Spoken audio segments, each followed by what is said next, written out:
these niggas talking about up in here?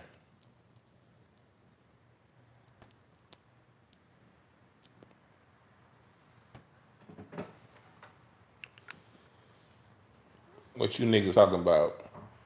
Come on in the chat. Come on in the chat. Come on in the chat.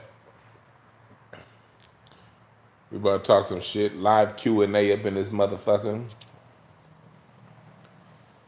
Come on in the chat. Come on in the chat.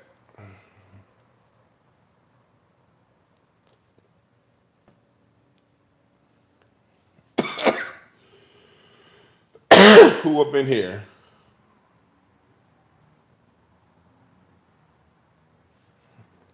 Yeah, that I mean. What up? What up, Collins? Let's get you niggas is talking about up in here. What's up, Lamone Jr.? Q&A up in this bitch.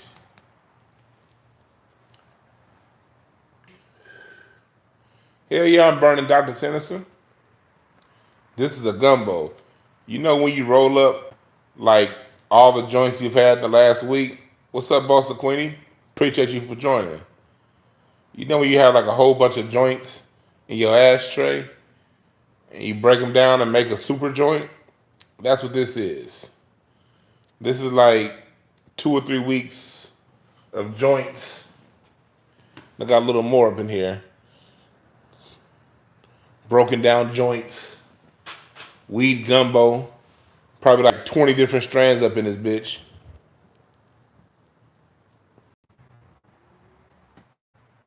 There we go.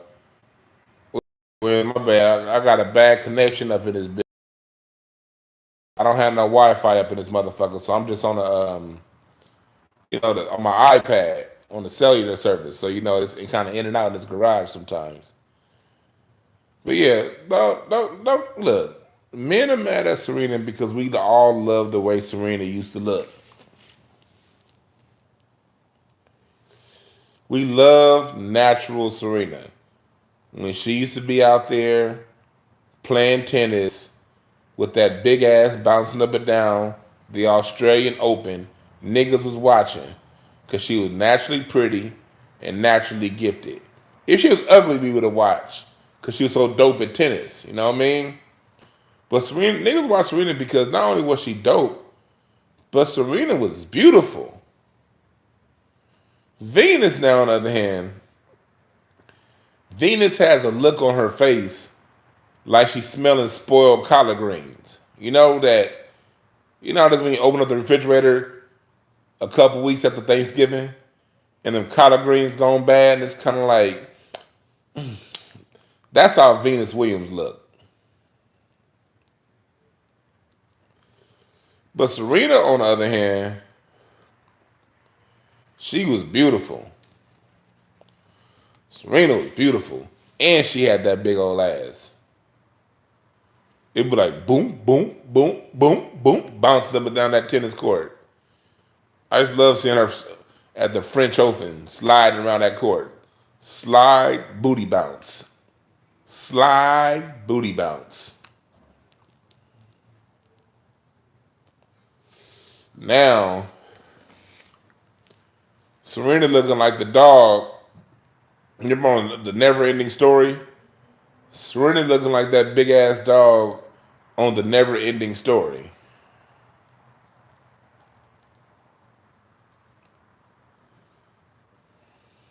What happened? Serena looks like she was looking like the Cowardly Lion in The Wiz. Not the Wizard of Oz, The Wiz. The Quincy Jones one. Nigga, when Quincy Jones was on the piano and Michael Jackson.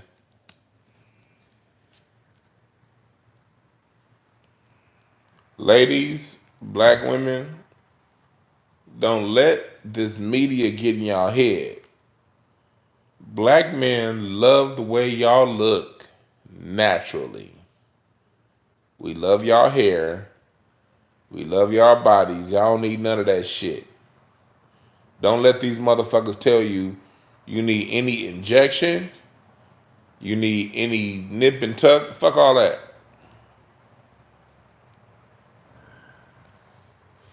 Only thing, women, you need is to be your best self. Get rid of all your issues. We all have issues, men, women, children. We all got issues. The only thing men need from women, what we need most, is for women to work out whatever issues they have and bring their full present self to a relationship. That's what men need. All that other shit about how you gotta look, how you gotta look. Everybody got their own preference. All dudes don't like the same look of women.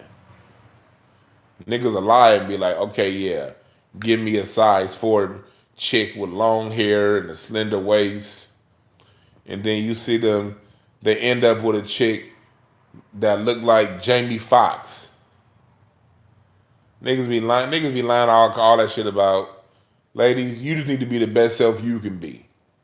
And if you fuck with it, and if you rock it and you rock whatever you got with confidence, it's a nigga waiting to be there with you.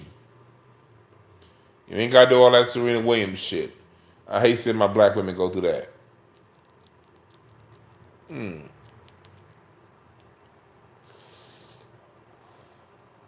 You right, Ivory. I want someone with some meat, man. Shit. My wife thick as hell. I was doing some relationship counseling at my company. I got this young couple I'm counseling.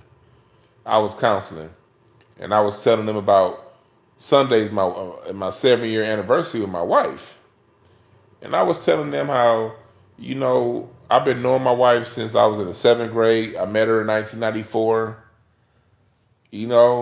I was telling them how we've been friends and we got together in 2007, 6, sometime around there. We got married in 2014, and so the young brother asked. He said, "How did you know? How did you get attracted to your wife?" Because I was telling him how smart she is, how attracted to her I am mentally. And that's a good question. How'd you know? How'd you get attracted to her? I said, very simply, she had a big booty. My wife was a chick in middle school with the big old ass. Beautiful booty, too. I still love it. And that was my initial attraction.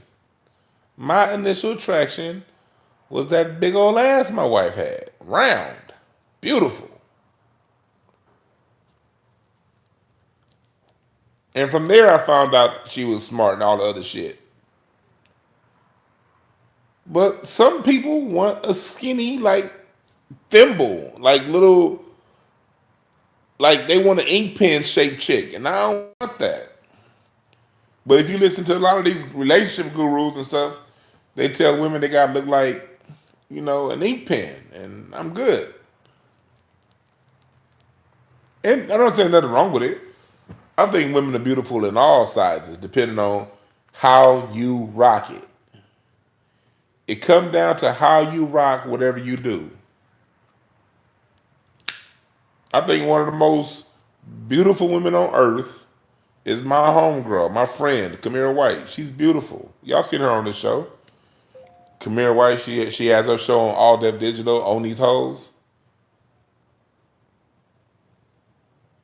Serena is I'm not Serena. Kamira is my nigga. Kamira is beautiful. She'll never be 140 pounds. Matter of fact, if she was 140 pounds, she wouldn't even look right. Don't get all into that. Get into whatever figure he gave you, whatever shape he gave you.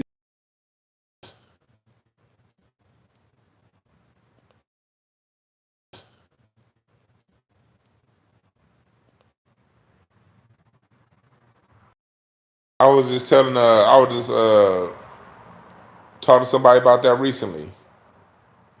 The superficial, where would I rate Lizzo? Lizzo is a 4 to me. Look, let's tell the truth. Lizzo, Lizzo is big with no booty. That's just nasty. Now I'm not clowning. It's other dudes out there that may like it, but Lizzo, she ain't got the shape of a look. A thick woman, her booty's round, her titties are big, her legs are thick. Lizzo is fat with no booty. It looks like somebody's carrying a piece of glass behind her back. That's not sexy to me. What else ain't sexy to me about Lizzo is the fact that she got a. You playing the flute, bitch. Put a dress on. I love the flute too. It's this one flute player out there. Look her up. Her name is Elena Penderhughes. Light skinned, thin chick. Oh my God, but her sound on that flute is so beautiful. She does a lot of music with Christian Scott. I love Elena Penderhughes. Lizzo sound good, but Lizzo put a dress on with no booty. Like, do y'all remember that one picture of her at Staples Center at the Laker game, and she pulled her dress up, and it was nothing but a thong? How do you see? Look, ladies, a nigga should never see your thong string. Your thong or G string, whatever it is, that should disappear in the crack of your ass. Lizzo's thong string just kept going down, kept going down, kept going down, because there was no ass to go in. No. Gotta be reasonable. Look, let's tell the truth. I'm a fat nigga, all right? I know the fat rules. As a fat nigga, I like being fat. But y'all niggas ain't gonna see me in a tank top. I'm too fat for that. You know you gonna see my man titties walking around here in a tank top, nigga? No, I dress appropriately as a fat nigga. Baggy shirts. I like my size. But I ain't trying to fuck up everybody's visuals. Everybody don't like this shit. I like it. But that don't mean you and everybody else do, so I cover up. Jill Scott, she's sexy to me. I love Jill Scott. I love me some Jill Scott. I love me some Jill Scott. Jill Scott sexy to me.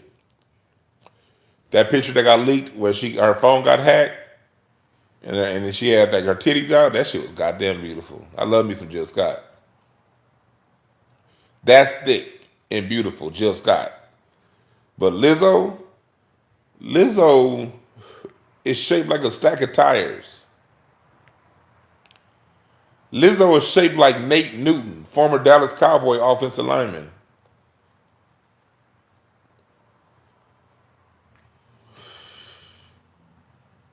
Lizzo, it looks like the only female in a crew of movers. Hey Lizzo, yeah, come carry this couch, big bitch. Come carry this couch. Lizzo looks like she can pick up a refrigerator. And then when she sit it down, eat everything that's on the inside. I'm a fat nigga, so I can say these jokes. I can say this shit. As a fat nigga, it's not good. No, I'm not, no Booker T. I would not smash. This is what you gotta realize, Booker T. When you're a grown ass man, when you're a real nigga, like when you a dude that got your shit together, women are very easy. Long before I got married, women are very easy. It don't matter how fat you are. Fuck all that shit. Women fuck with a fat nigga if you know what the fuck he doing. Samuel says something I agree with. You gotta know how to control. You can't be having kids all over the place. You can't try to fuck everything. You gotta spend 10% of your time smashing. That ain't mine. I heard that shit from somewhere else. Niggas that go around trying to smash all day, you ain't gonna have enough energy to win life. You gotta win life and then fuck at the end of the day. But spend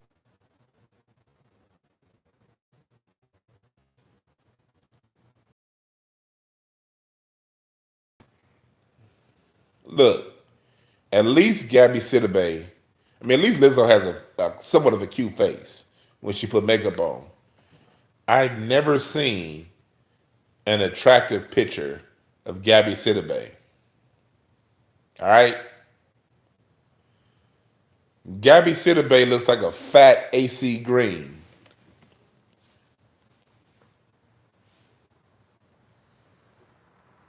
Gabby Sidibe looks like, even with her weight loss, she looks like a 3-4 lineman. When I saw Gabby Sidibe bragging about her white dude, I was like, yes. I like to see people happy. You know what I mean? Even her. But I was glad to see didn't her brother fall for it.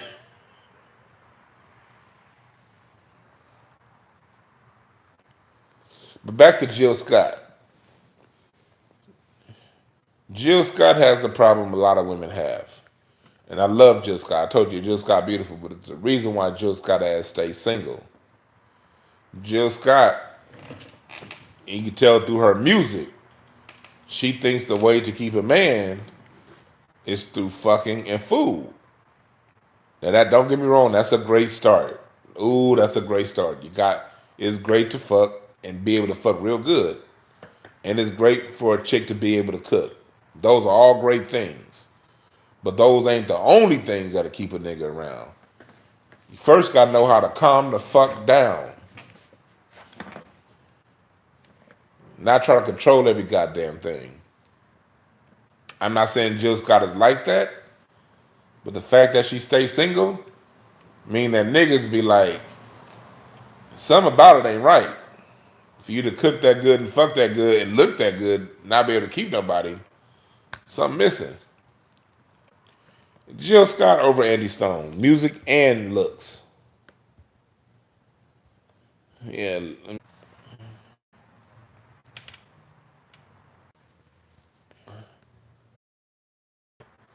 I might have to get this shit. I might have to restart.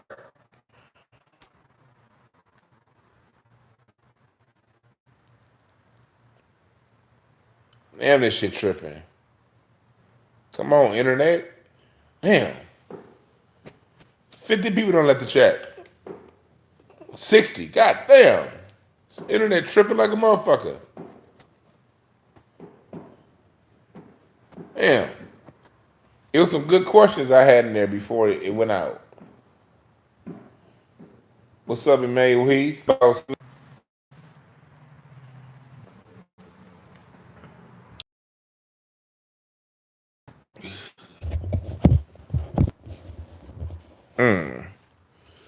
Come on, goddammit.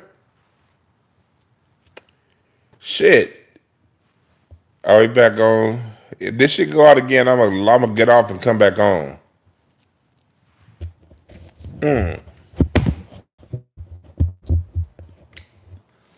Told you niggas I'm on my iPad.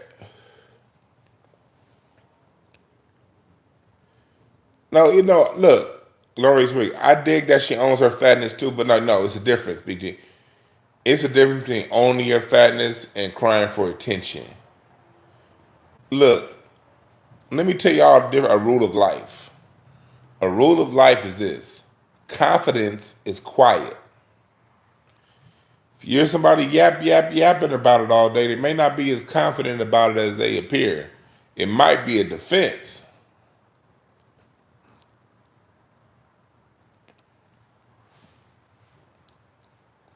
Going around wearing a fucking thong, playing the flute is, you're right, Loris Reed, shit looks crazy. Playing the flute in a thong is some weirdo shit.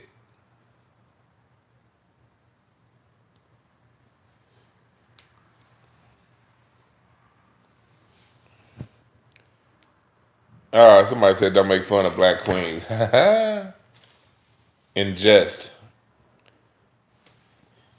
I don't like playing that, we was kings, we was queens day game. No, 99.9% of you niggas was not kings and queens, including me. Niggas was engineers. Niggas was artists. Niggas was painting the metal nature shit on the walls.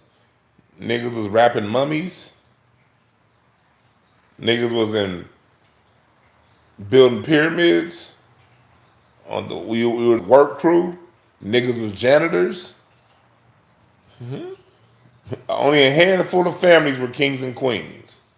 A handful. Stop all that unreasonable shit.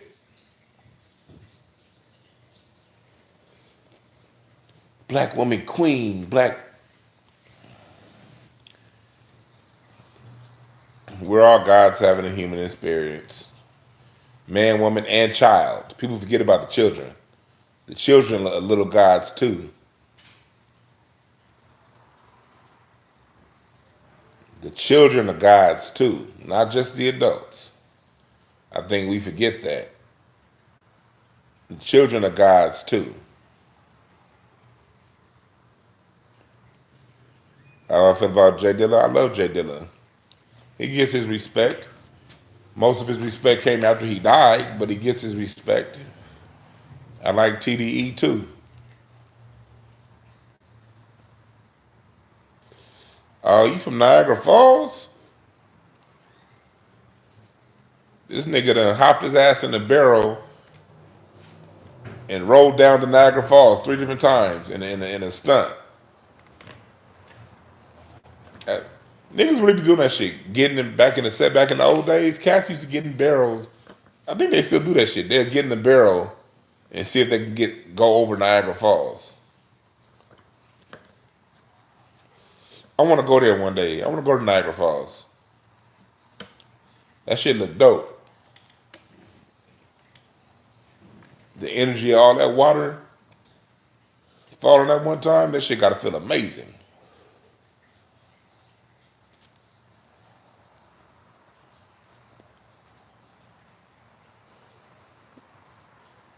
Yeah. Yeah, look. Gabby Sidibe could be a size 6. And she'll still look like Eddie Levert from the OJs. Not Gerald, not the kid, the daddy Levert. If Gabrielle Sidibe right now came in here a size 4, she would look like Eddie Levert.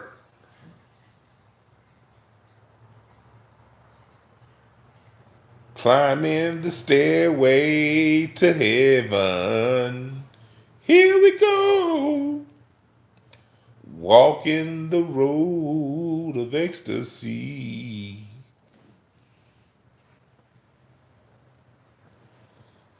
I love the music. I don't know who Rashad Jamal is.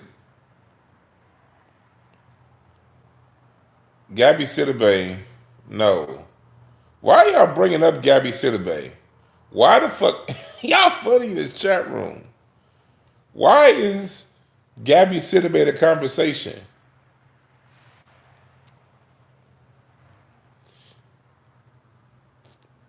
Gabby Sidibe looks like she used to build railroads back in the day. Like Gabby Sidibe was the one hammering the nails into the little wood blocks on the railroad. Why are we talking about Gabby Sidibe? Gabby or Wendy Williams? Look, I want to keep it. Can you make it a choice between 2 women, please? I don't do top 4s and top 5s in hip hops. I think they're silly. I don't do top 4s, top 5s, top 10s. My favorite rappers are whoever I feel like listening to in that moment. The rapper I probably listen to the most is Ice Cube. But sometimes I'm in an Outkast mood. Sometimes I'm in a Too Short mood. Sometimes I'm in a Kendrick mood. Sometimes I'm in a Nas mood. I think the main reason why I don't do the top 4, because when you do top 5s, that inherently makes you undervalue and not appreciate those people who aren't in the top five when everybody has their own style. I love Sugar Free.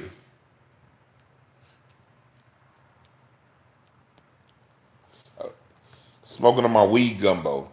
This is about a month of weed joints. The end of the joints. That's how I'm smoking it about right here, so my lips don't turn black.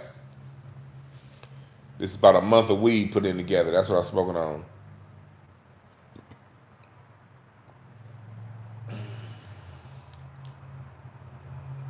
Yeah, all great works except I don't fuck with Eminem at all. He's dope at what he does, but he's a guy who had a few hot songs at a period in time, and people want to hold on to the years '98 through 2001 and make him the greatest rapper of all time. No, Eminem was with Dre. Anybody rapping with Dre during early the early years at Aftermath winning. 50 Cent dominated. No one's calling him the greatest.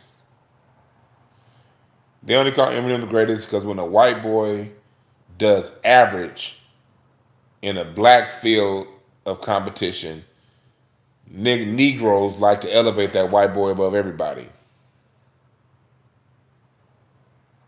If Eminem was black, you niggas would be ranking him lower than Ludacris. You ain't never heard nobody put Ludacris on top five. But Ludacris is way doper than Eminem.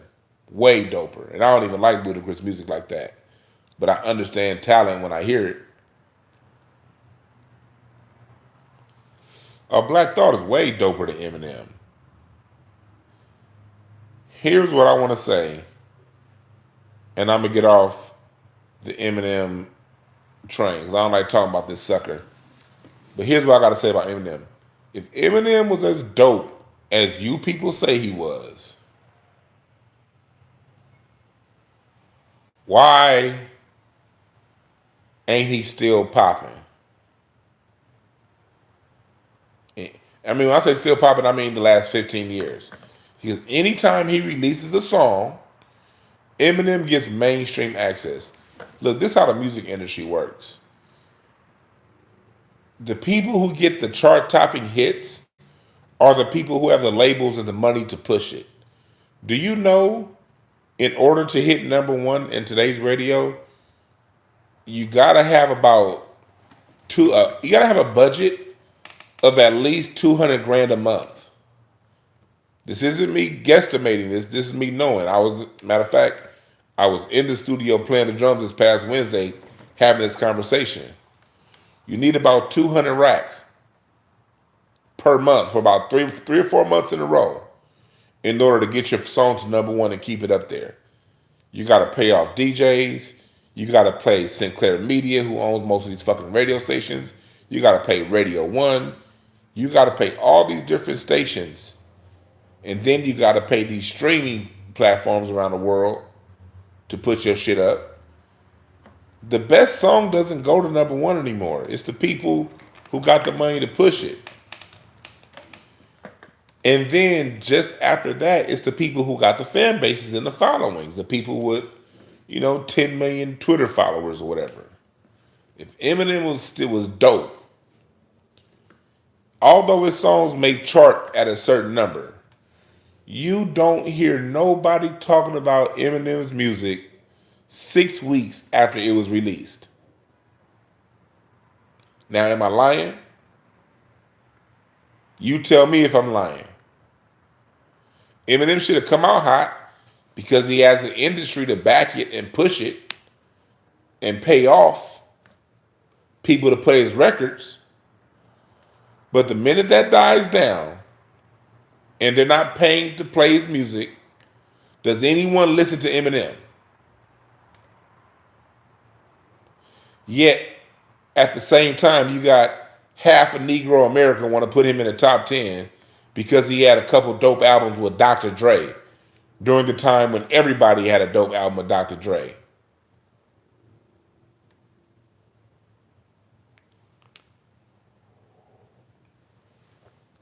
Shock G is doper than Eminem. I said it. Rest in peace.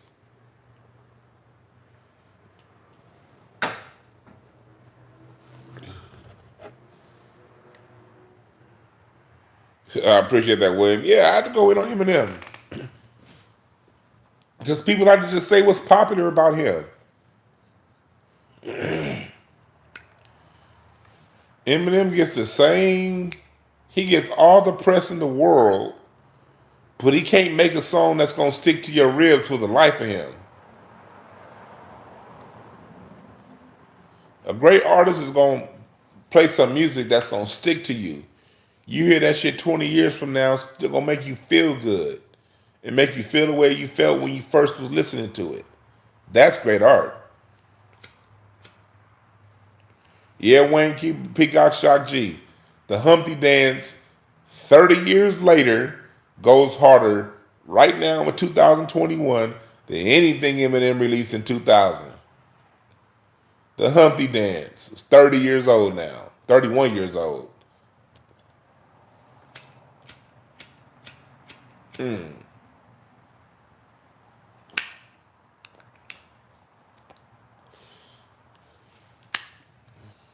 Shock G could rap like two different human beings. He had all of us back in the day thinking it was two different people. And here's another thing I'm gonna need from adults. This is what I tell my kids I used to coach basketball with. I only take the word hater from anyone 16 or under. Because when you're under 16, the brain isn't fully developed. You're emotional, you have a tie to who you like, and you can't quite come up with the words to articulate what you want to say. So you just gotta say hater.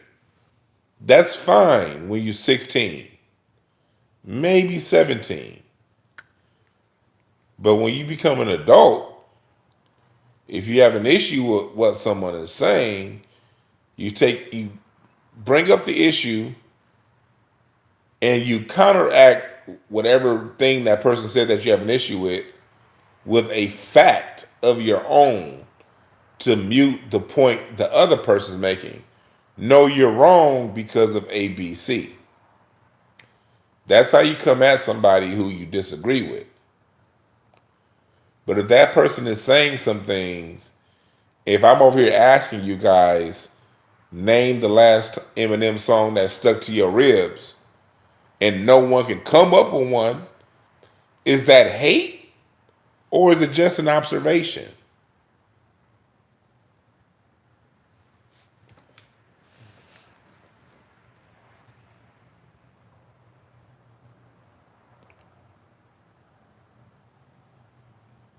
Gotta remember that. The difference between hate and the difference of opinion. If you notice, as many people as I disagree with, have you ever seen me call somebody a hater? Y'all watch me on Craig Facts. Y'all see I disagree with niggas all the time. I disagree with niggas all the time. Have you ever heard me say, you're a hater? I give people that respect, so I demand that respect in return. I don't call people haters. If I disagree with them, I explain why I disagree with them. They're not a hater.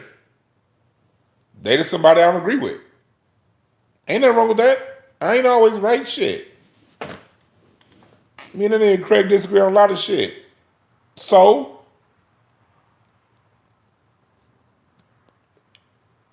he ain't no hater. Yeah, I like calling people jive turkeys. That's some funny shit. Dude said, y'all keep bringing up dude from yesterday.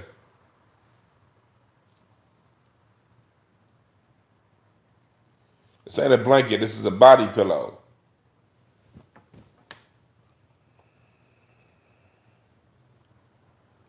Yeah, dude. I broke my rule, man. I usually don't disagree with. I usually don't argue with Hebrew Israelites, man. I don't. I didn't know he was a Hebrew Israelite at first though. Hold on.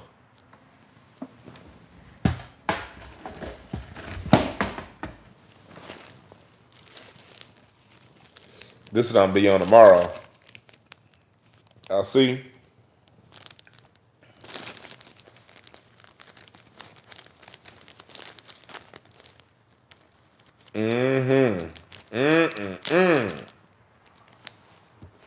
This is what I'm gonna be on tomorrow. Black albinos.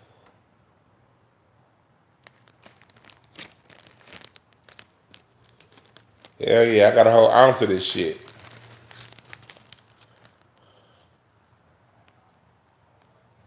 This is what I'm gonna be on tomorrow.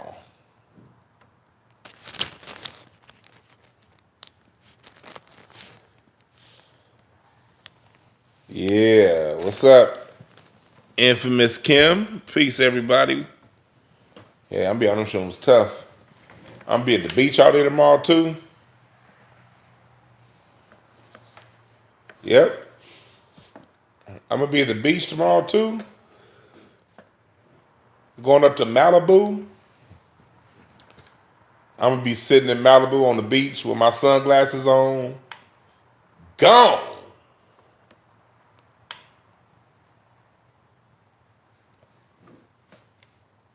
I'm gonna be on the beach tomorrow. Gone.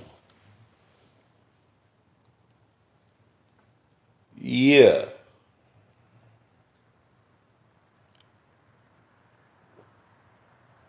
Nah, these on TikTok, these shrooms are nasty as shit. These mushrooms are nasty as hell. That's why you drink orange juice with it. Chew, hurry up and swallow that shit. Matter of fact, I grind. This is my mushroom grinder. I grind up some of my mushroom, just throw it in the orange juice. Kind of sit on top and just drink it like that.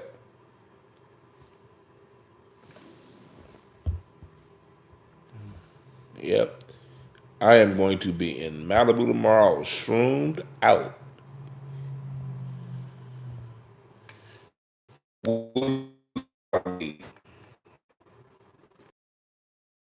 Juice intensifies the high, so does Simply Lemonade.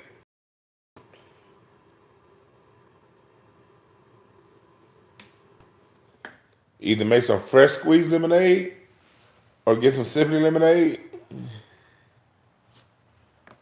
Hey, before you take your shrooms, make sure you clear your mind. Go into a mushroom trip with a clear mind, with an open mind, with questions to receive information from that you need to hear to help advance you in your life. And you will get those answers. I told you I wrote a whole ass book after a shroom trip. The book that I just wrote, No Time to Waste. I appreciate that, Legion of Nicks, and thank everybody who did my seminar this past Sunday. I appreciate y'all. Y'all left some dope ass Yelp and Google reviews. Thank you to everybody who left a Google review for my webinar. Anyone who's read my book so far is very helpful. It's very short. It's concise. It's to the point, and it's functional. It's functional information on how, first of all, how I got off my ass and stop doing a mundane job and flip that into information to building a business and multiple businesses. All that shit came, that whole book, that came after a mushroom trip.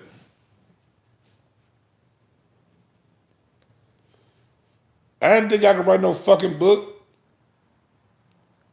My book is on my website. The website is linked to this page. Just click on website Hotepish. You'll see the book in the merchandise tab. Look. All right. Have a good one. For the brother leaving with the Wu-Tang sign. Couldn't read your name because I'm high. But look, let me tell you something. That book, I have been using these methods on work. Like first of all, I used the methods on me when it came to me finding my comedy career and everything that I do. But I have been using these methods working with kids at a bullshit job making $20 an hour.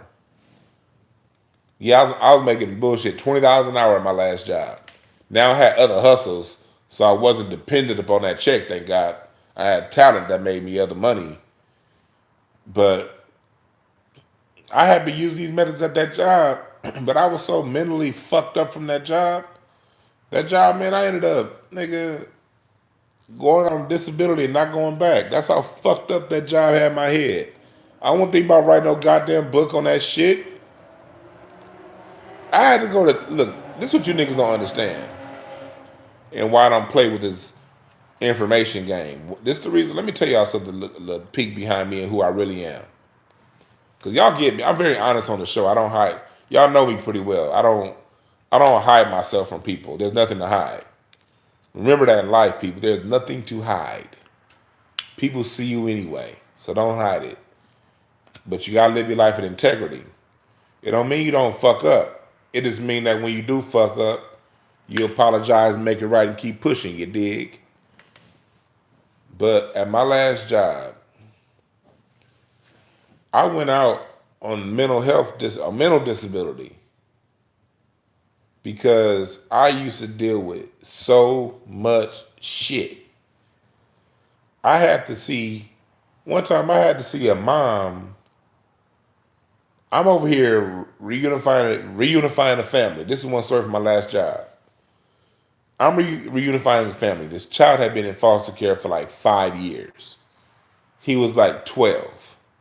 He went into foster care when he was 7. He's 12, he's out.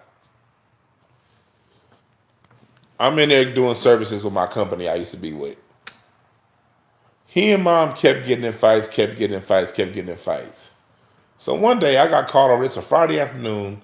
I'm off work. I'm still kind of clocked in, but we had to go like on these crisis calls. So even if you work clocked in or not, if your client was in crisis, you had to go.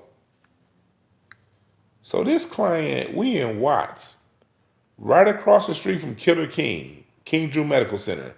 Anyone in LA know what I'm talking about. Wilmington, right down Wilmington, 120th.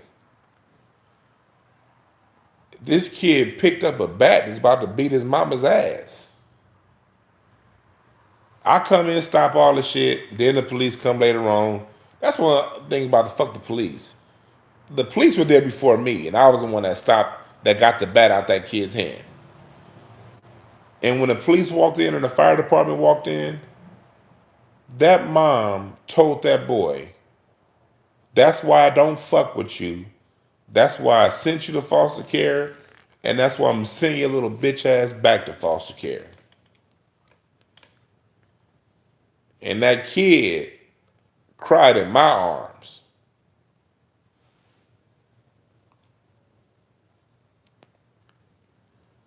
And I dealt with this shit every day. And I had 15 and 20 clients at a time. I was a nigga that on the way to comedy shows. Like I tell y'all how I used to host this comedy show with Big Job. We used to be there. Brent Taylor was my DJ. Craig Smith, that's how we all met. To hear more. All them niggas, all deaf niggas, they all was there. I used to host this comedy show. On no less than 3 different occasions, I had to get to my show that I'm the host of. I don't want to say late because I was still on time, but as a host, I had to get there an hour early. I'm having to pull in 5 minutes before the show because a kid I work with is telling me he hasn't eaten since the last time he saw me in session, which was 4 days ago. I used to be the one stopping to get these kids food on my way to a comedy show to tell jokes. Y'all know how the fuck that feel? It hurt.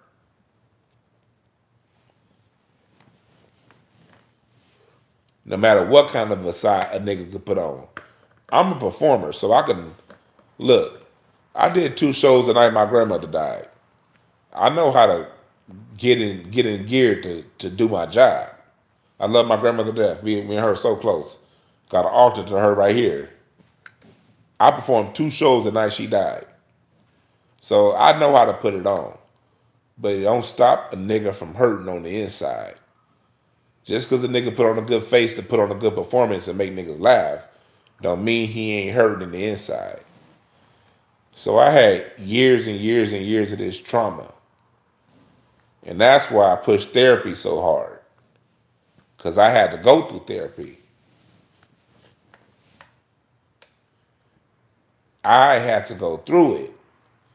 So I said all that to say, I wasn't thinking about writing no fucking book, people. Do y'all know when you write books and write information and you're recalling things that you did at such a fucking traumatic job, you relive those experiences.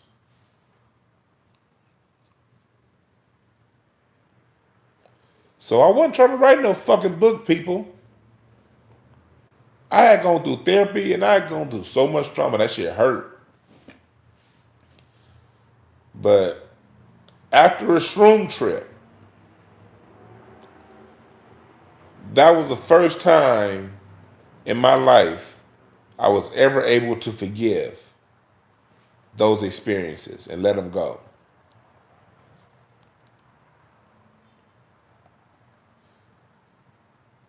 A shroom trip is what got me to understand I'm not my experiences. My experiences are separate from me. I knew that conceptually. You know how we can all know things conceptually, but you don't know it until it's in your heart. I knew some of this shit conceptually, but in my heart I still carried the burden and still carried the pain.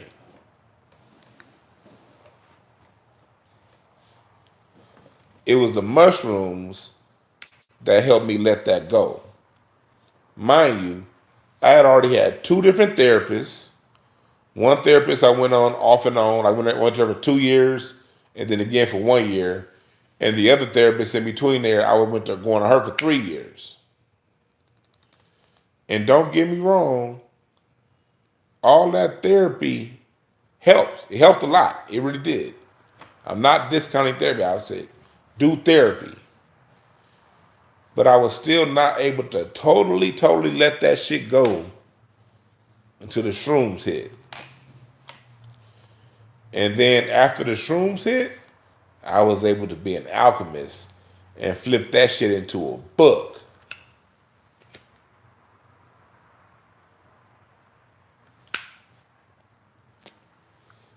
So I don't tell people what to do and what not to do.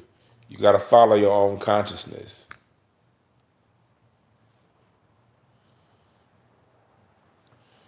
Common nigga, I lose weight every time I hit your mama from the back. That bitch is good for 669 calories lost for the 3 minutes I pump her.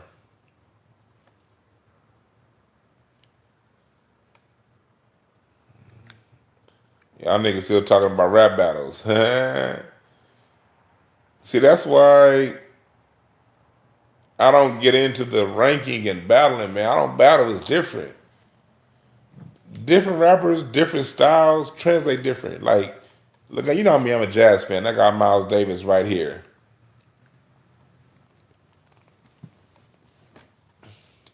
And I got Dizzy Gillespie over there. Different rappers rap different styles.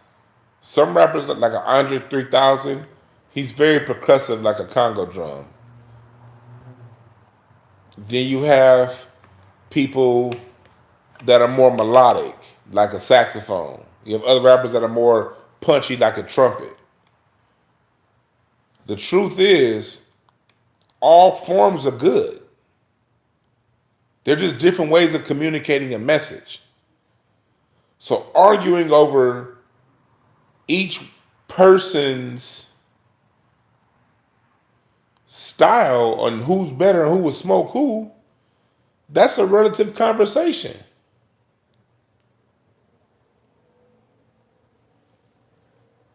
Which is why I don't answer top 5 arguments.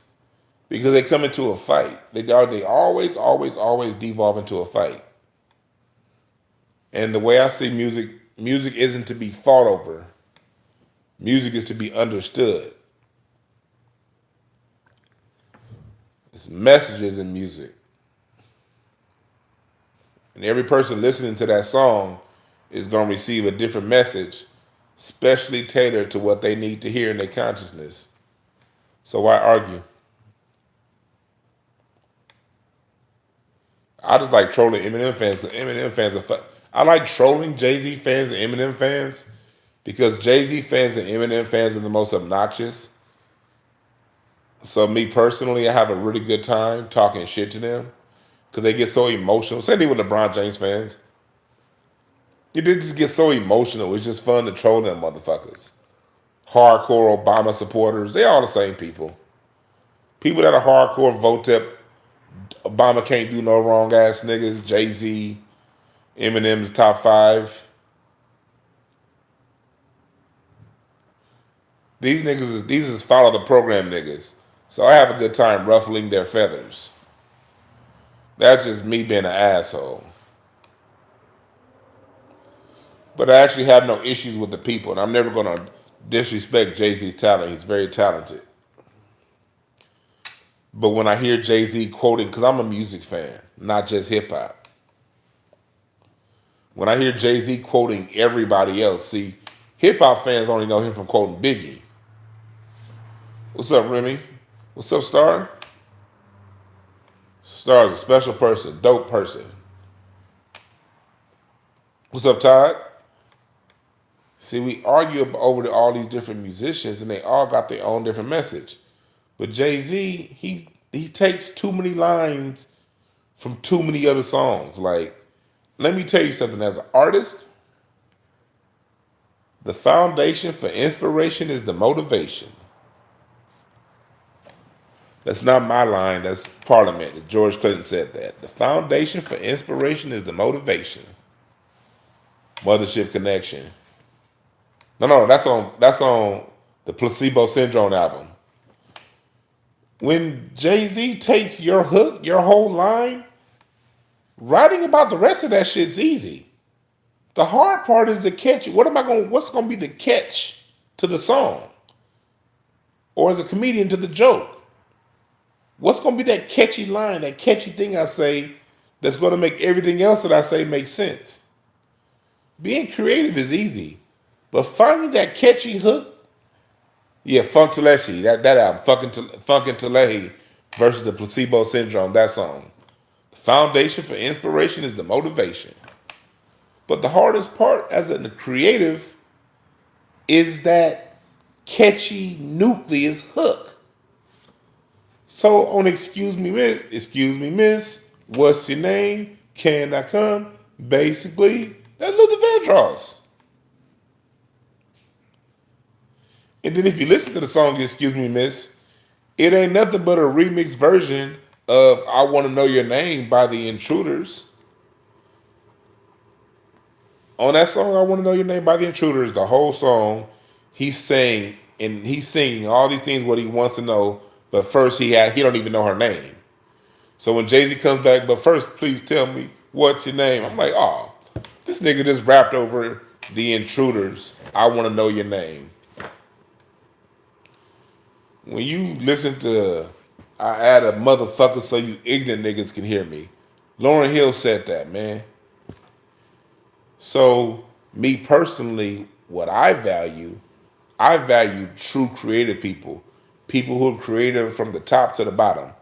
I ain't saying you're not going to use other people as inspiration.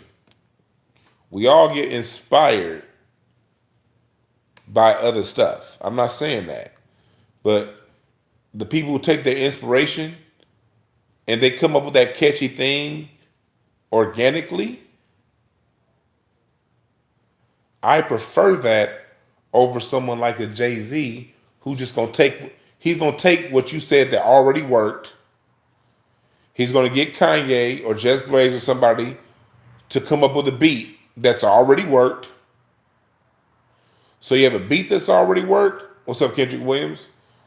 You got a beat that's already worked combined with a hook that's already worked. And Jay-Z's talented. I'm not going to take the talent away from him. So you put his talent and his ability to flow with other people's flows who've already worked.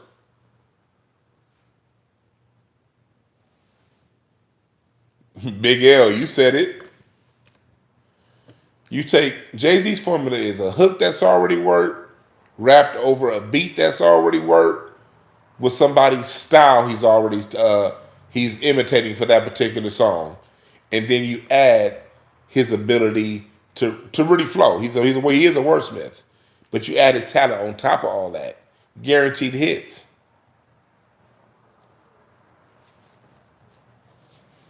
Yes, Nas did either Jay-Z, but Jay-Z makes a lot of people feel good. A lot of people live vicariously through Jay-Z's music, so if they love him, that's cool. I just like trolling them niggas because it's fun.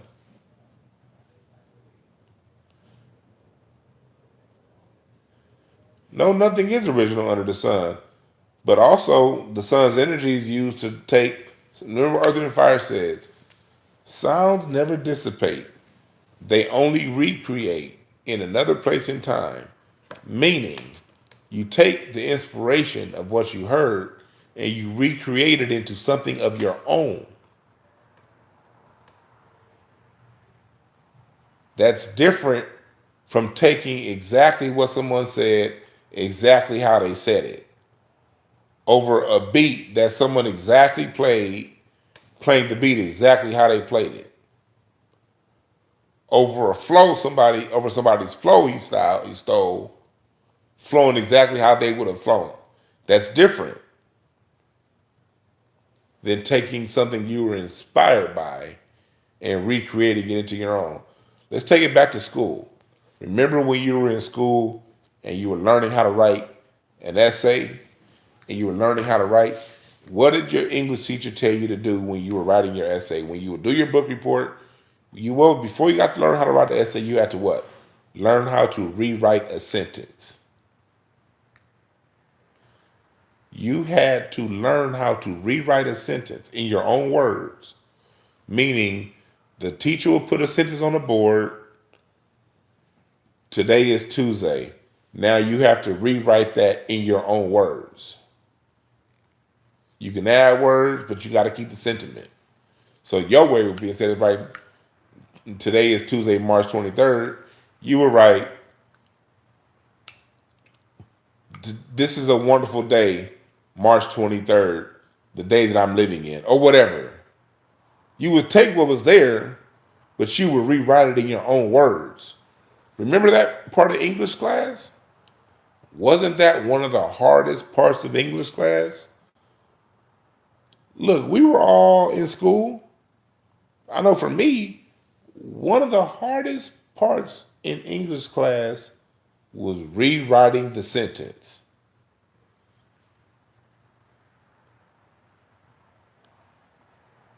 Jay-Z's music didn't rewrite the sentence. He just took your sentence and then used his creativity on top of that.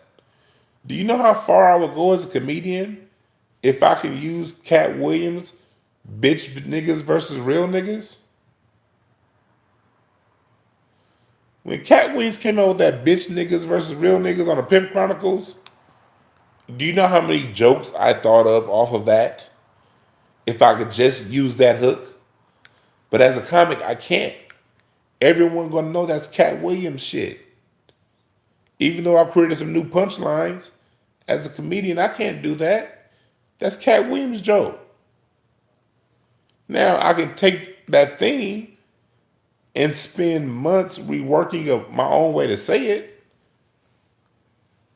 But you know how much time that takes to rework something that you've been inspired from, to say it your way?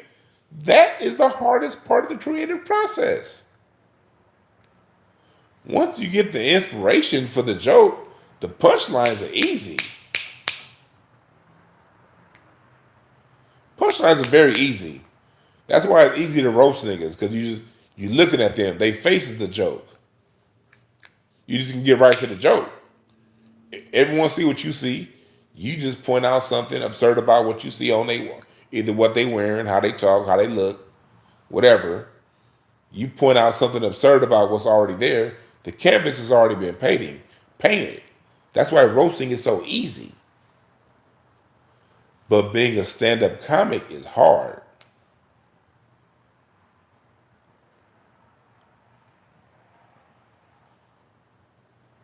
Being a stand-up comic is very hard because as a stand-up comedian, I gotta take that thing that I saw and translate it to a bunch of people who weren't there, who don't know me. As a matter of fact, I'm going up. I've had to do sets in Hollywood where I had to go up behind George Wallace, Chris Tucker, and the crowd was excited because they just saw Mike Epps. Now this fat nigga Dwan coming to the stage. Y'all know how hard it is to translate a story to people that expect to laugh? To them, you don't know none of these people. You don't know their political views. You don't know their sensitivities. You don't know their traumas. You don't know what makes them tickle, what makes them mad. You don't know none of this shit. You just got to create a story. And if you use anything somebody else said, anybody else's tag, anybody else's hook, anybody else's setup to their joke, you're done. No one's going to ever take you serious.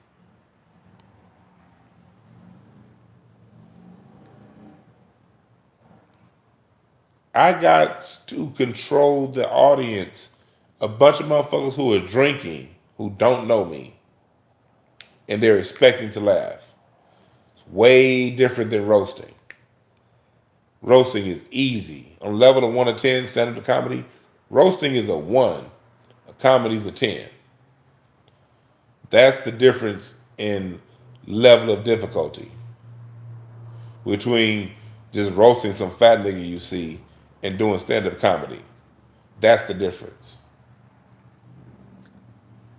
And then once you have a funny joke, it has to be delivered. You can write everything perfectly right. But if you deliver it wrong, still ain't gonna be funny. My issue is when I get excited, I talk fast. And when I talk fast, I jumble my words. Y'all hear me do this shit all the time. So like when I was younger in comedy, I would have some shit that I know is funny, but I'd be so excited to say it, I'd say it real fast, and the audience didn't hear it.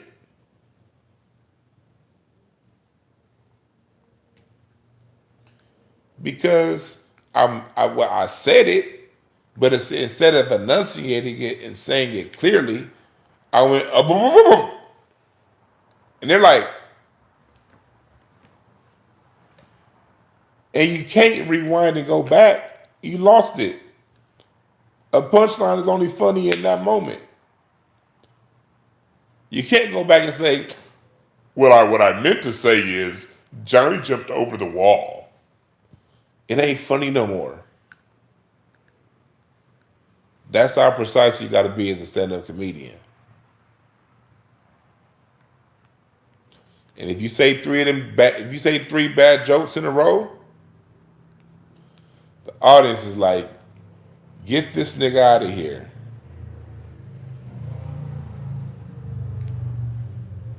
Get this nigga out of here. He's unfunny and his mama stinks. That's stand-up comedy for your ass. We got a show coming up in Vegas. Me, Craig, Charlie, Big Ja, Doughboy. May 22nd in Vegas. The tickets are on Craig's website. If you're in Vegas, get some tickets. You're going to see some real hogs on that stage joking. Crazy part about it is, everybody's going to be on that show. What's up, Charlie? Charlie was in Detroit. You could have come to my show at the Comedy Union 10 years ago on a Monday night and seen the same show for free if you got there before 9 p.m. $5 after 9. The exact same show. When we were all new. Now we're all funny. Tickets are $50. Let's see what I'm talking about it here.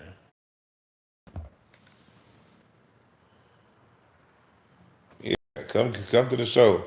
But hell, the show 10 years ago, we were all funny. Like Jade was funny when he first started. Craig was funny when he first started, but we are way funnier now. I remember Craig's first day on stage. That shit was hilarious.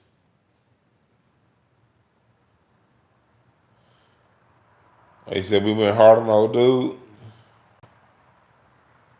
The nigga came into the show on that Hebrew Israelite, man. You don't argue with Hebrew Israelites. That again, for those of you just joining here, you know we do Craig Facts. Go Craig with a K. Go look that channel up if you don't subscribe to Craig Facts. Look up Craig Facts. We had a dope show yesterday. We was talking about how to be committed in marriage. Grown ass men talking about commitment, that real shit. And then the Hebrew Israelite brother came on. And the whole conversation went from that to some God and do you know about the tribe of Judah shit? I got respect for that dude. He's just young and he's passionate about information that he's come up on. And that's good. He'll mature, he'll calm down, and he'll be fine. It's just a phase in his life.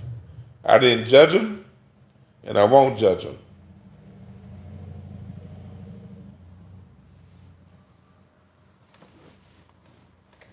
Yeah, it was towards the middle, towards the middle and the end. The first 45 minutes of yesterday's show was pretty calm.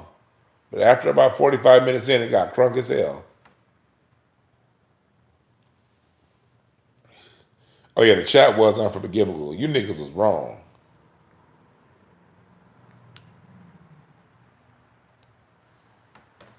DJ, he said he had something. No, he did not have anything. Look, let me tell you something about if someone has something to say. And this is just in life. This isn't personal. This isn't about the brother yesterday. This isn't about anybody. If what you have to say is important, you can get it out in 3 lines or less. If you have to explain yourself and go on a 45-minute monologue to answer what religion are you?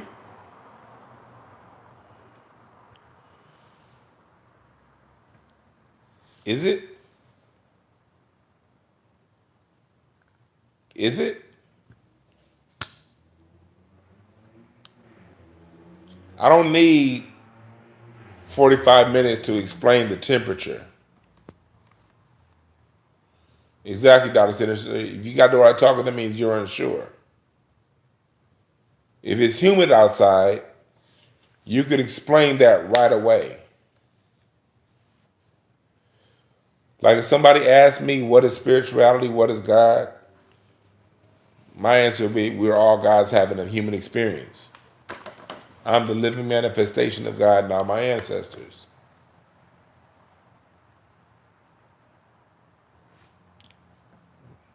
That's it.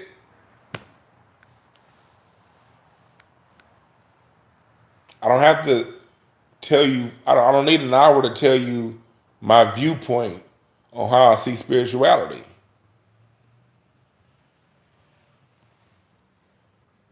I see the God in everybody. That's why I have so much respect for people. One thing about me, I don't see me running around beefing with nobody. Because I see the God in everybody, even the people I disagree with. I just see the people I disagree with as a soul that needs more experience. Sometimes. Other times, I may be dealing with a very experienced soul. We just have different points of view on whatever's going on. But I don't judge it. But I also wasn't always like this either. I had to grow, I had to mature to this point.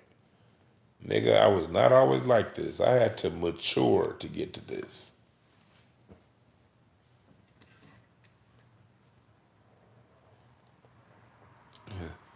I've gotten here by constantly working on myself.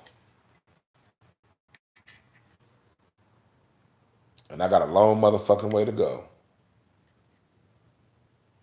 I ain't close to the finish line. The fuck you niggas talking about in here? Has no live chat, not top chat. I've been missing some of y'all chats. God damn it.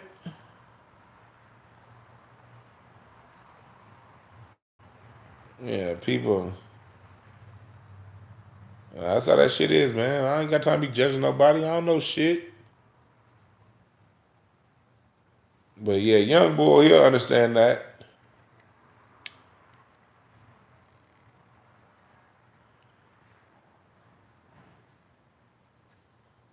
Man, I love the nigga Charlie. No, nigga, I am not drunk. I've had one drink. It takes me a good bottle to get drunk. I ain't been drunk since. It's been about 10 years since I've been drunk.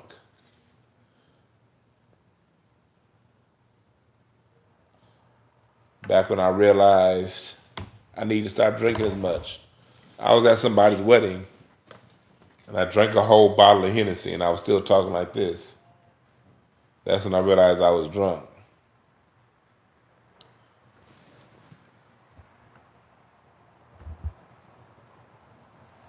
Hey, nigga, I'm 6'2".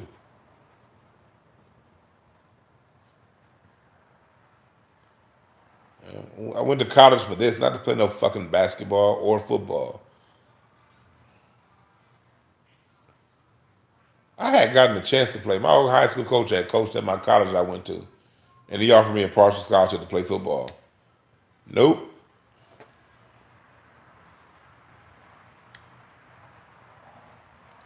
I gotta close. Y'all about to hear a loud sound. I gotta close my garage.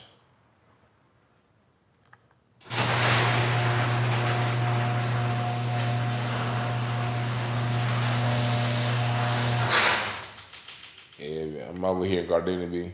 It was a shooting down the street last week. They got killed.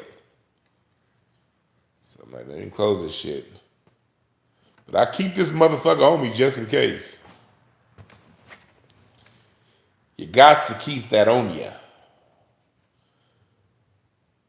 On your property. You dig?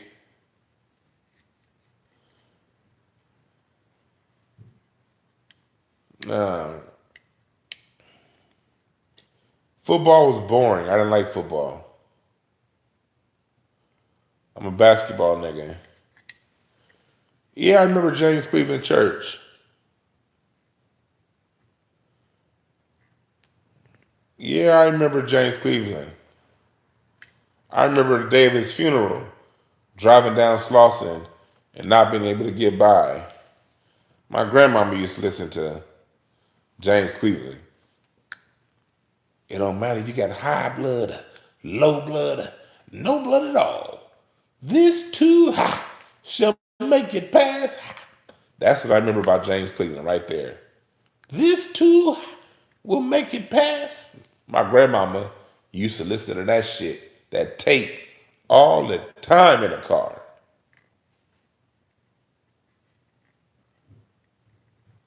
Then they turned that nigga's church into a pick and save.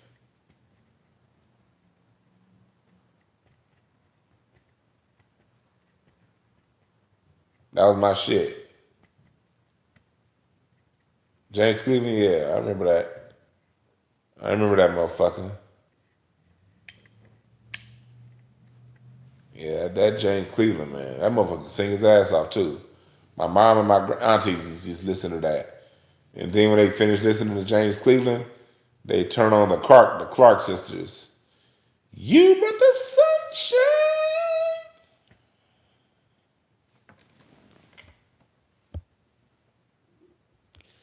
When I listen to the drum, what qualities am I listening for? Pocket, texture, feeling. Those three things. What kind of pocket are they digging? What kind of feeling are they bringing to the music? And the texture they play with. Some niggas is just loud on the drums. Your levels got to be right. Got to know when to play on top of the hi-hat, when to play on the side of it, when to open your hi-hat up, when to close and play it tight. Dynamics. Solid on that foot, solid on the foot. Deliberate with your kick and snare. What kind of warmth are you delivering in the music? That's why I listen for in a drummer. Hell no, this ain't Hennessy. I ain't drinking that shit. This is XO. I'm drinking XO, nigga. I don't drink the cheap shit. I don't drink too much. If I drink hard liquor, I'm drinking quality hard liquor. I'll drink a regular Jameson. I love Jameson. But if I'm drinking cognac, I'm drinking XO. But usually I drink wine. I'm a wine nigga. My wife turned me into a wine snob. Nigga, I'm a Pinot Noir drinker now. Cab Franc, Sauvignon Blanc, Chardonnay, Rosé. Ooh, it's the springtime. My wineries are gonna be having rosé. Hell yeah. My next shipment of wine is gonna be full of rosé.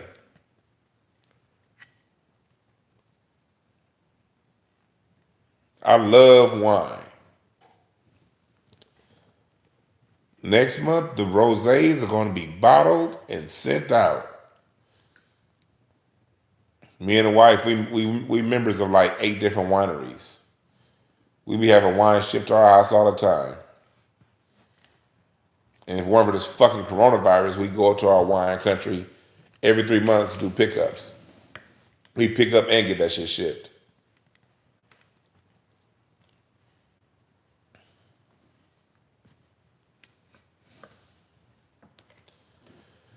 Yeah, I don't drink hard liquor a lot.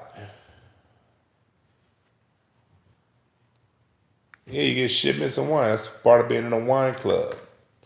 We in wine club, depending on your wine club, 3 times a year or 4 times a year, some wine clubs 6 times a year, you get a shipment of their newest releases.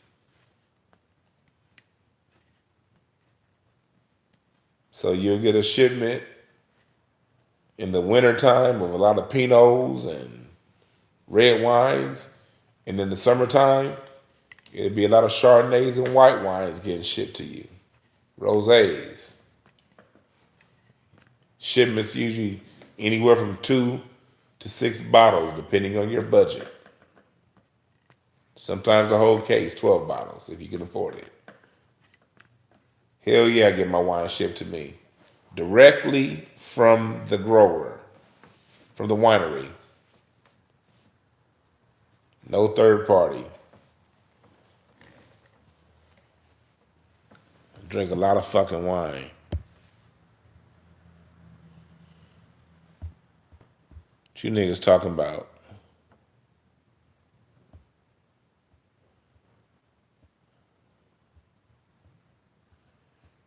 Our Blakely.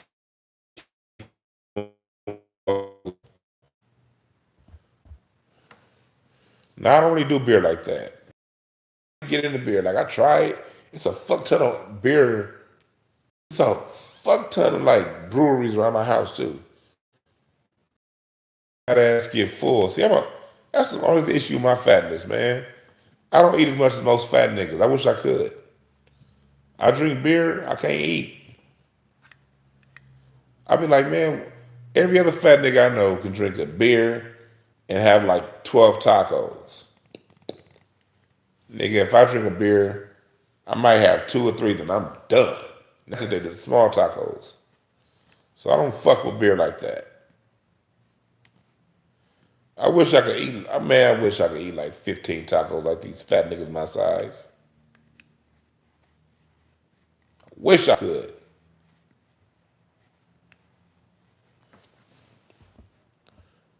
I'd be talking all kind of shit if I could. Shit fill me up.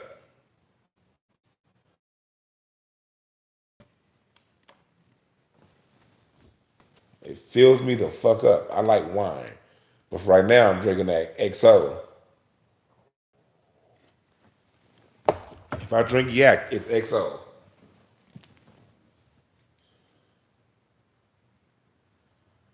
Oh shit. Someone else just bought my book. Thank you to the person who just bought my book, No Time to Waste, my self-help guidebook. See, $8.88. It's only $8.88. Thank you for the person that just bought my book.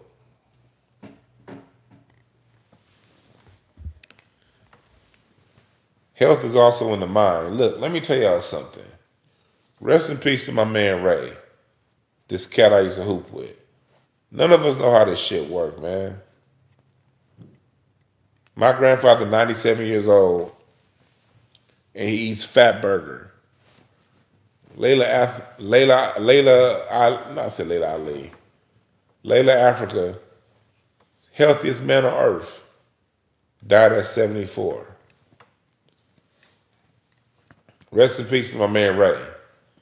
Anybody from LA? If you're from LA, raise your hand if you're from LA in this motherfucker. If you've been to LA. Well, if you're from LA, you know if you ever been in Sashi Teriyaki House, Black LA, View Park, where the black folks with money live, View Park, Sashi Teriyaki House, on the corner of Slauson and Overhill. Funny thing is, the last time I talked to my man, because Ray used to work at that Sashi Teriyaki House. And it's funny because the last time I talked to Ray was a year ago. And we were talking about, on Overhill, you know David Goon? Hell yeah, I've been to Bill's Tacos, nigga. I used to go to Bill's Tacos on King when I was 5. I don't really like the Bill's Tacos on Slauson and Crenshaw. I got fucks with the original one on King before the riots burned it down. Hell yeah. But back to my man Ray. The last time I talked to Ray, he was telling me how he talked to Nipsey the day before Nipsey died. Because Nipsey used to always be in Sashi Teriyaki House. And he was just last time he talked, he was talking to me how he saw Nipsey that Saturday before he died. Because he had just ordered some food there in Sashi Teriyaki House. Ray died at 57. When I used to play basketball a lot, I used to hoop with Ray. Ray was the old dude. You know how the park always had an older dude? Like you in your 20s and you in your teens. And this is dude in his 40s still hooping and in better shape than all you niggas and you only 21. That was Ray. We used to ride our bike from View Park to Westchester Park. And if you're from LA, anybody from LA in the chat room, y'all know what I'm talking about. We used to go to Westchester Park and hoop. And then we ride our bikes to Venice Beach and hoop. I only did that ride once. Ray did that ride every Saturday. Usually when I would be with Ray, I had a truck, my F-150 back then. I would take my truck down to Westchester Park. And Westchester Park, Saturday and Sundays, Westchester Park, we didn't start hooping until about 1 o'clock, 2 o'clock. So me and Ray would put the bikes in the truck and park at Westchester Park at 10 in the morning. And then ride our bikes from Westchester Park to Venice Beach. To ride on the bike from Westchester Park to Venice Beach, 30 minutes, 30, 40 minutes, depending on how fast you rode. We ride the bike to Venice Beach. We'd hoop at Venice Beach. And then after we done hooping at Venice Beach, we ride our bikes back. We hoop till about 12:30 or 1 at Venice Beach, ride our bikes back to Westchester Park, and hoop at Westchester Park from 1 or 2 till about 5. And that was every Saturday we did that. And Ray was always in shape.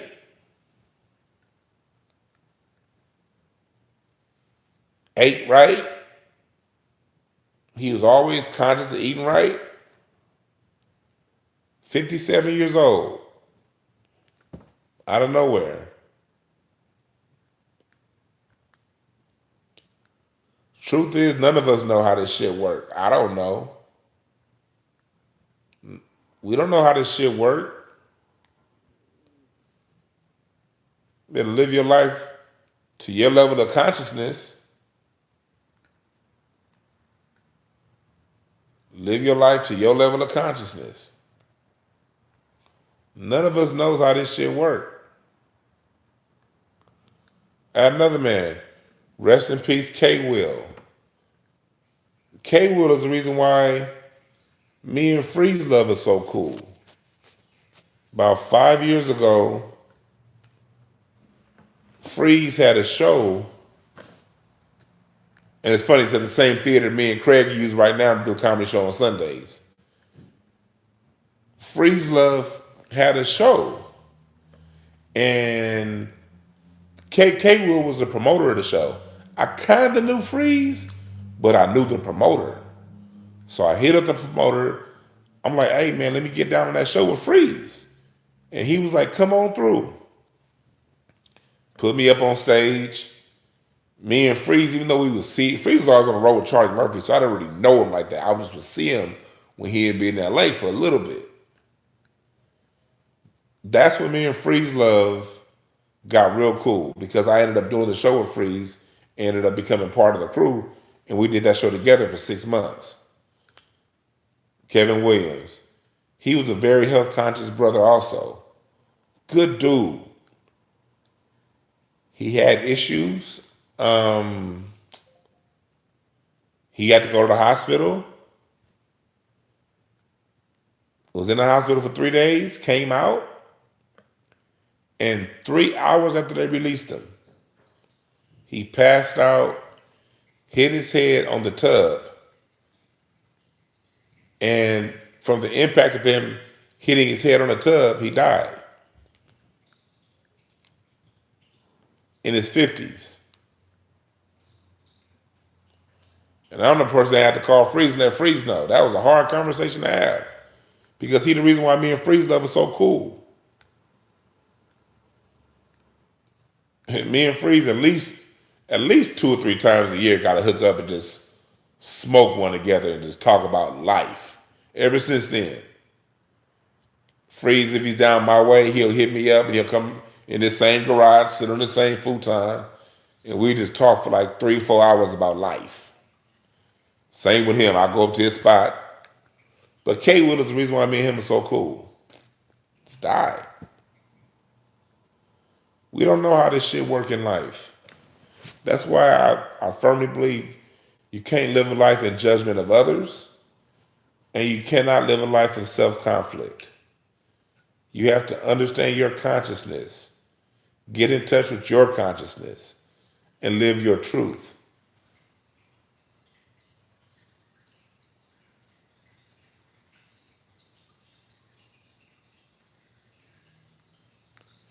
You have to live your truth. And you can't impose your truth on others.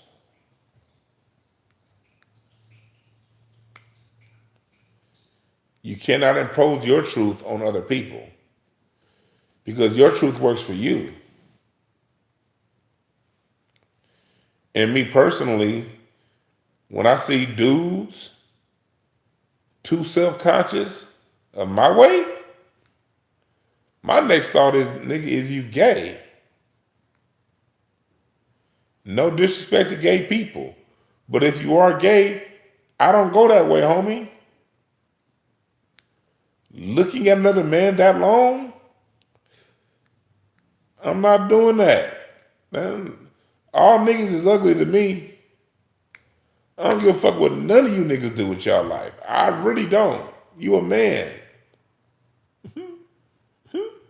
I like women. I don't focus on what other men need to do with their looks. Now I'm cool with cracking jokes. Hit me with a good fat joke. As long as if it's a good fat joke, I'ma laugh. But it gotta be good. Fat jokes are very easy. They're very easy. You've been saying fat jokes since you were 5. You should be good at fat jokes by now. If it's a fat joke, I'm gonna laugh. If it's good. But if you're telling me how I should look,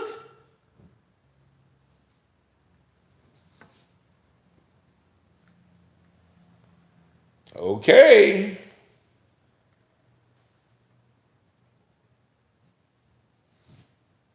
That's just how I see it.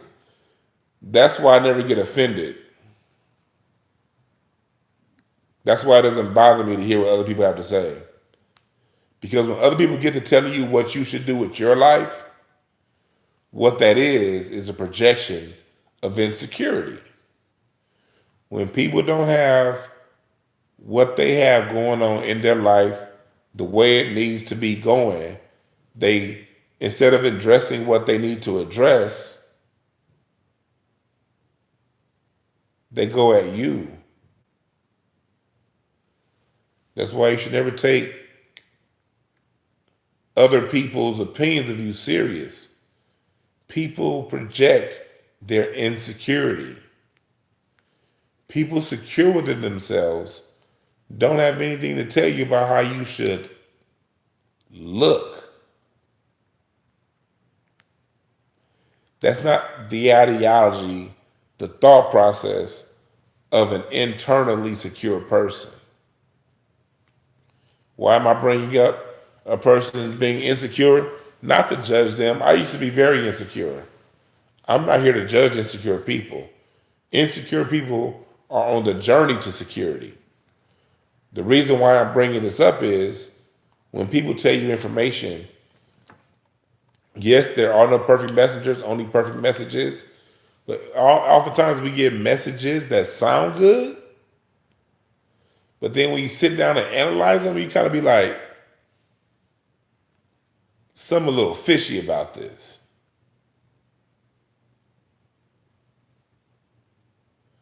I sound like my wife coming home. Oh yeah, I hear my wife's, she got a Camaro. I hear that engine revving right now. So she about to come, we about to hear this garage. And when my wife come in, I'm ending this fucking string. We gonna go in and kick it. But I'm gonna end this by saying this. When I say question the source, secure people talk out of wisdom. Insecure people talk out of lack. Is a message that's wise and good for you coming out of lack? Is it something you need to be listening to? That's something for you to ask. Well, no, that might not be her. That might be the neighbor's car. Oh, that ain't my wife. I think that's the neighbor's car. They got a truck. I thought that was SS. The nigga Mickey said I might get a whooping. Nigga, y'all, fuck y'all. Nigga said I'm in trouble. Fuck y'all. Nah, that ain't the wife. That was the neighbor's car. Cool.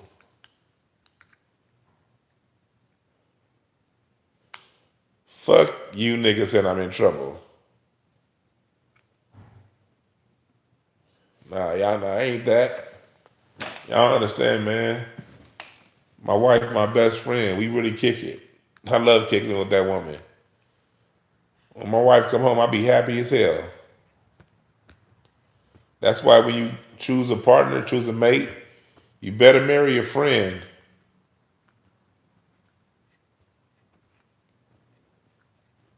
You better marry a friend. Somebody that you love to kick it with. That nigga said I ain't did the dishes. You niggas got jokes tonight.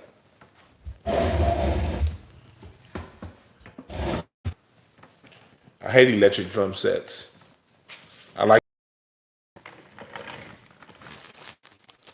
Ooh, again, mushrooms. Woo, can't wait. Can't wait to hit them shrooms tomorrow.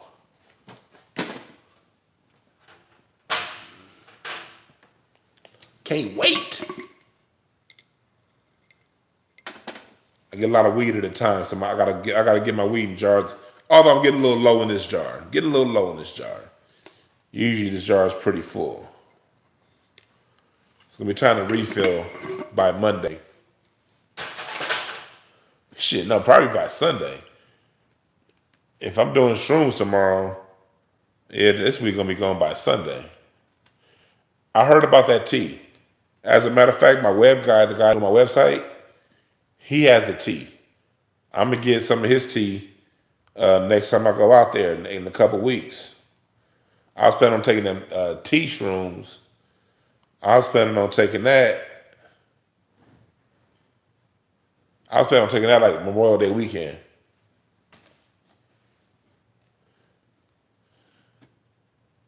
I was planning on taking that around Memorial Day weekend.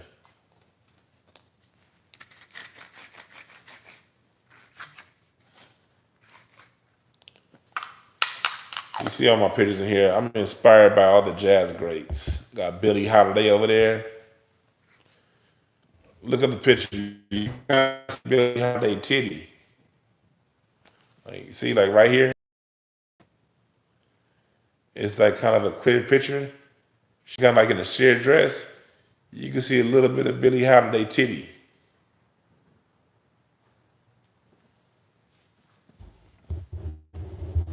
Autumn in New York. I love that song by Billie Holiday. True Goddess.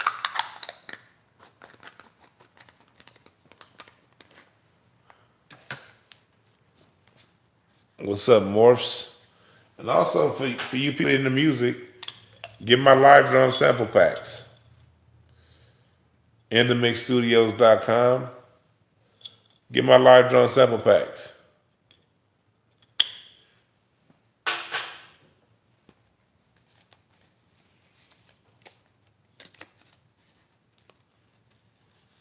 Who said it was a fetish? I'm just pointing out that Billie Holiday titties in that picture. That's all. Ain't no fetish. I'm just seeing if you see the titty. That's all. As a matter of fact, let me see. What the fuck? I lost the chat. Where the fuck chat go?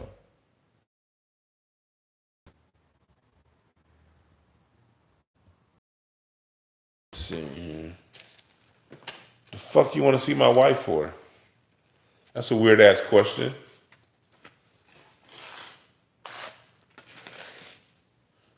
Somebody straight commented they ain't seen my wife. So? You're not going to see her either. I don't even put her on Instagram. My wife is straight up behind the scenes. Although we may do a YouTube show together, because my wife reads tarot and she does crystals, stones and shit like that. Not crystal meth for you hood niggas. My wife is very respected in the world of metaphysics and crystals and shit in that world. So I may bring her on to talk about that one day. But I'm not interested. Some of these niggas want to show the world everything. You don't show the world everything. Some stuff you keep private. Plus, my wife likes being in the background. She don't like being up front. Ain't none of this fame shit. Fame ain't shit to my wife. Like, my wife grew up when she was a kid. My wife grew up watching her father.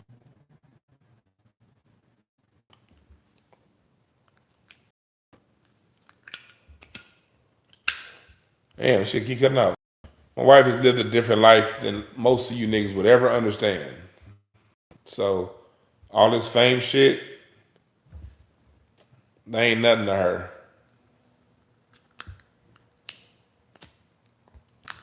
Hell, I don't like it. I'd rather not be out front.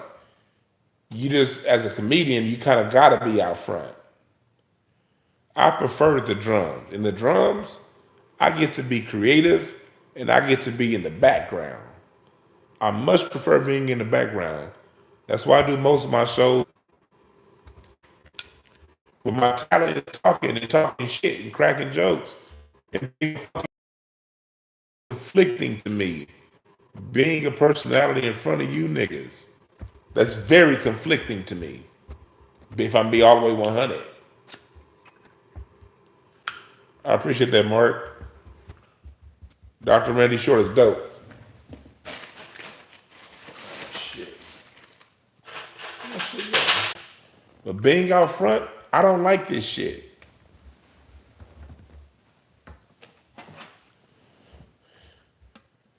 I'd rather never be noticed. I was in a weed shop buying these mushrooms last Sunday. Like 4 niggas recognized me from Craig Facts and in this show. That shit was fucking weird. I don't like that shit.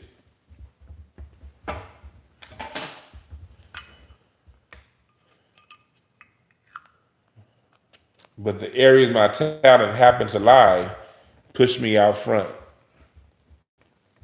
I'd rather be like Jason Black and just run my mouth behind the screen and you niggas never know how I look.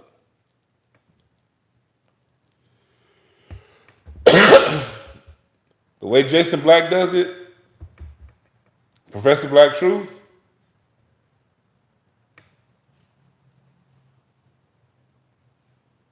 the way they get down, saying what they have to say, and no one ever knowing how they look or having to be a personality, that's the way to go for me. I respect that. You're right, that's some South Central LA shit. South Central LA niggas like to, see, people be thinking LA and Hollywood are the same thing. We're so different. LA, what up, Bakari? LA niggas is different. LA niggas don't fuck with Hollywood. LA niggas don't want no spotlight.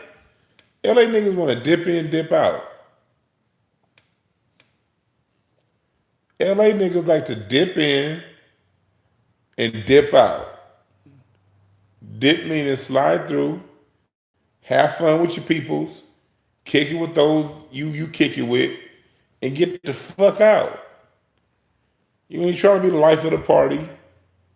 You ain't trying to, nigga, be all up in there like, hey, no, nigga. LA niggas dip in and dip out. It's funny, too, because that's something that got me in trouble, like in comedy. I didn't network. That nigga Sidney Castillo, y'all know Sidney Castillo, funny as hell. That nigga Sidney, him and Clayton Thomas, this is about 6 or 7 years ago. This one I realized I had to change. About 5 years ago. It was Clayton and Sidney and Clayton Thomas. Nigga DeWan just be coming in and leave. You come in late, you know.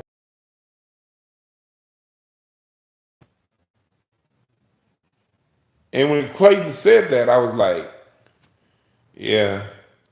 And I was able to get why I didn't get booked in certain people's stuff.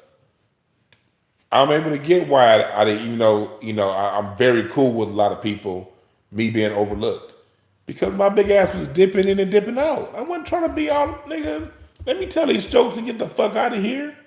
I don't give a fuck about no spotlight, nigga.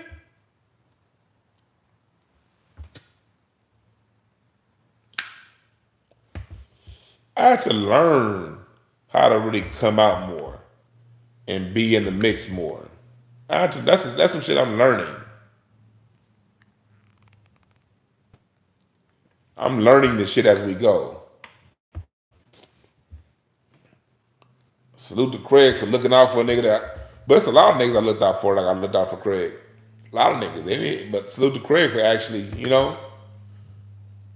I would say I'm cooler with Craig than most of them other niggas though. I'll say that, but Craig's shows kind of brought me out there more. I don't like that shit, man. But I'm an artist and I'm a Gemini, which is double weird. Gemini is hot and cold at the same time.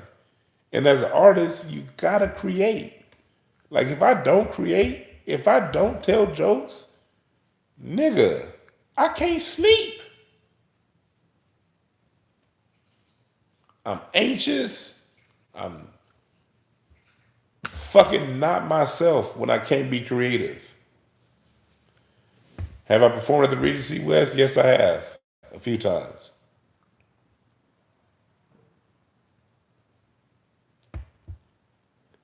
You're right, Lawrence Jones. Out of towners want the spotlight.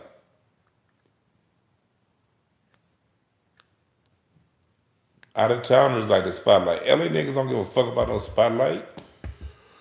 LA niggas dip in and dip out. I was the same way in the nightclub scene. Thank God I knew every fucking bouncer or promoter I need to know. Because I would come in, walk right through the door, skip the line, be in the club, hang out at the table for a little bit, and be out. Activities. Dip in, dip out. Hell, a lot of times I get to the club.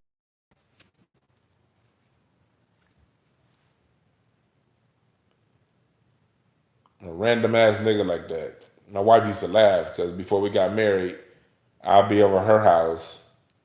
Then about 11:30, 12, she's starting to get tired and go to sleep. And I go to the club afterwards. This is when we was dating. And I tell her I'm going to the club too.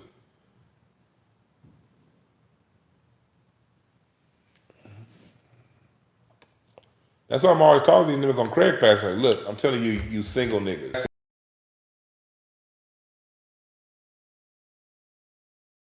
Don't play the woman's heart. Tell the truth. Niggas don't understand. There's a lot of damn women out there won't. I'll do, but I like to go to the clubs and just hang out. I tell my wife back when we was dating, we be hanging out.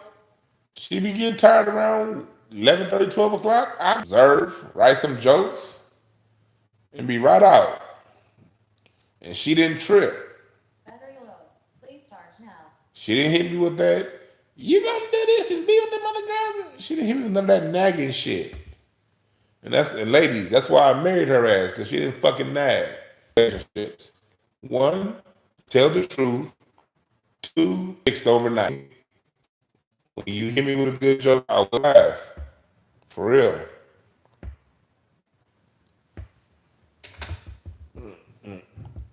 Oh shit, I hate when we gotta come out the joint.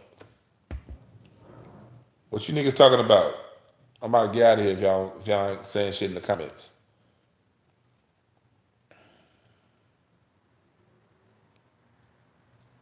Yeah, you gotta love LA. Real LA. Problem is, we be having the wrong people speaking up for us. It be all these motherfucking imports that came out here to become the next big time actor. 10 years later, they still working at Starbucks, bragging about that commercial they got 2 years ago. Would love to move back home, but they not gonna move back home because one, they can't afford to move back home. Two, they be embarrassed to move back home, so they stay stuck out here. And then you come to LA for the first time and you run across that motherfucker. And you be like, man, LA people to this, LA people to that. No, that import motherfucker living in LA is like that. My family on my mom's side been here in LA for 5 generations. I'm LA. Yes, I like Charles Mingus, the person that asked that.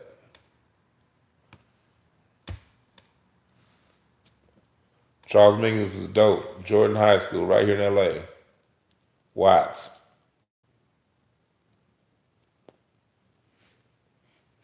Oh, is it Jordan or Locke? I always get them confused. I think Mingus either with the Jordan or Locke. It's on, goddamn it.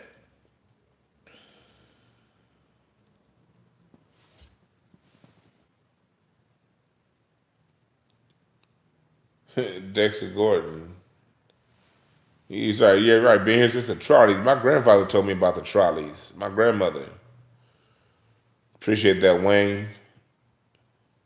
I appreciate all you motherfuckers that be coming up in the chat room with the jokes, all that. I like it all. Now I'm gonna respond how I respond to y'all shit. I get to say shit in return. But whatever I say, remember it's always with love and respect. I respect everybody that respects me. So I don't play around. If I could write a historical book, which subject would I cover?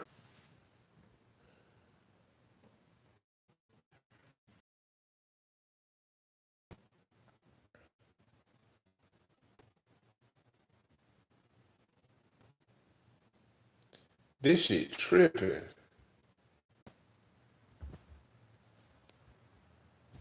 Hey man, the internet tripping again. I'm about to get the fuck up out of here before this shit all the way shut down on my ass. Thank y'all again for joining my Q&A from the garage. Serena Williams looking like Lionel Richie. Get your face back. Get back to being who you are. Serena, we love you for who you are.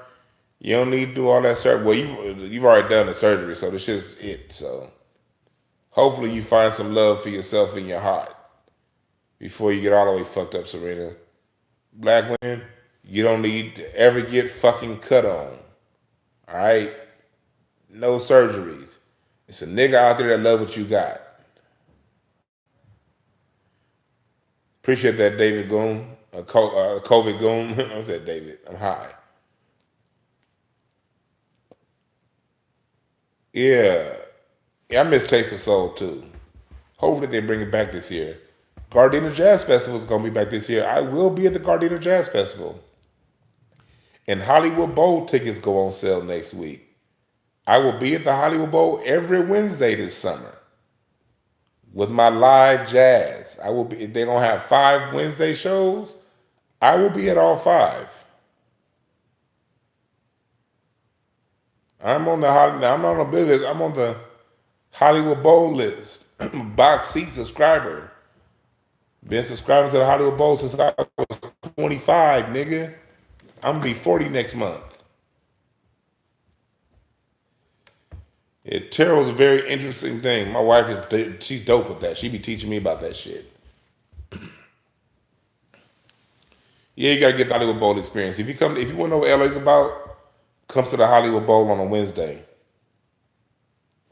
in July or August. I have box seating, so I don't know if the box seats are too crazy. Then I don't know. But I'm gonna be there either way it goes. But if they normal price, even if the box is a double price, if they're double price, I'm still buying my box for the whole summer.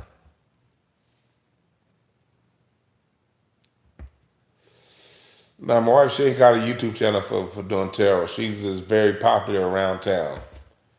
But I may get her to get on to come online so she can get popular and to a more massive audience. But nah, she don't have a YouTube channel, Wayne. She do her shit all offline.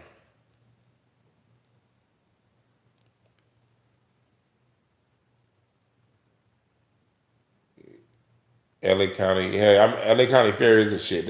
They announced back in February it ain't gonna be no LA County Fair this year though. That pisses me off. Cause my wife turned me on to the fair. I never fucked with that fair until about 7 years ago. 7 or 8 years ago when I started fucking with the fair. And now it ain't gonna be no fair. I'm mad.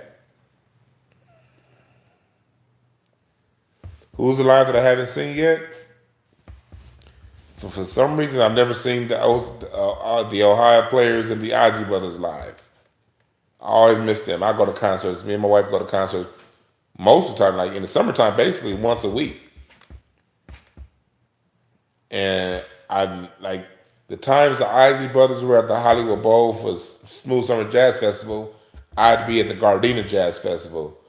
The time the Ozzy Brothers would be at the Wiltern, I'd be at the Nokia that same night. It just would never work out. The Ohio Players and the Ozzy Brothers are 2 bands I've never seen live, and I don't know why. But I've literally probably seen everybody else. Because everybody comes to LA, and when they come to LA, I'm there.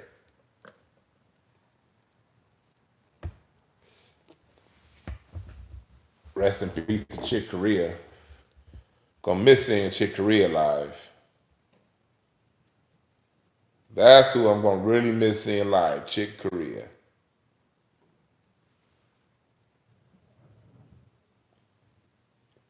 He said he lives in a building that was Sugarfoot's brother. Hell yeah, I see Earth in the Fire. Now, that was funny, Wayne Peak. I signed that Honey Bun pack. That shit was funny. Nigga said I signed a Honey Bun pack. That's funny. But hell yeah, I see Earth in the Fire. I see Earth in the Fire. Look, nigga, have I seen Earth in the Fire? Look at this shit. I appreciate the Cash App, COVID Go. I appreciate that. Nigga asked me if I seen Earth in the Fire. Nigga, let me see if I can get into my...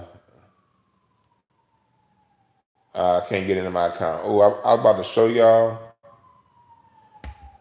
No, here. Let me see. No, is there a way to find it? Yeah. Yeah, here it is. I'm going to show you. Nigga asked me, have I seen Earth and Fire?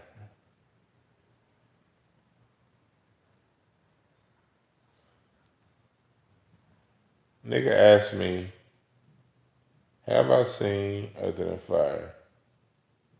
I had these. Oh, shit, can you see? This was going to see Earth and Fire and Carlos Santana next month. Spend $370 on these tickets. Only for this shit to get rescheduled for 2022.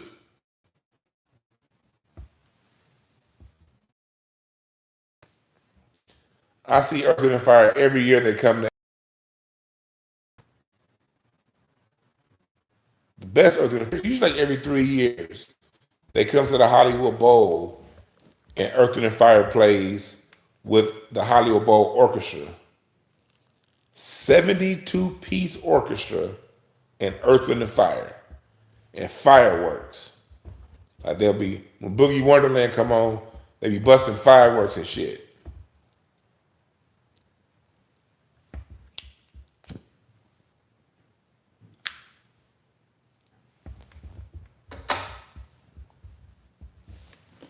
I love that show when Earth and Fire does it.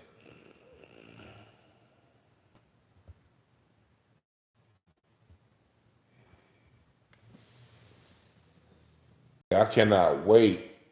I cannot wait for Hollywood Bowl season. Like y'all don't even know. Y'all don't even know. And we didn't have no Hollywood Bowl last year either. So nigga really fiending.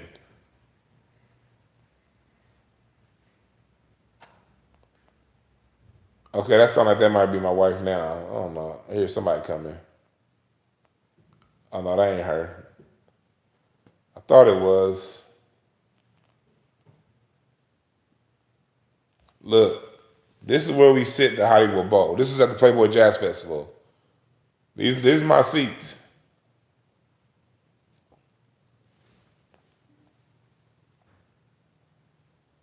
Mm-hmm.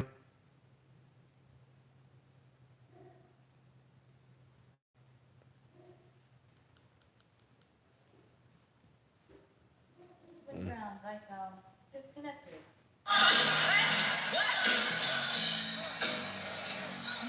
Look. Look at the white boy that was dancing.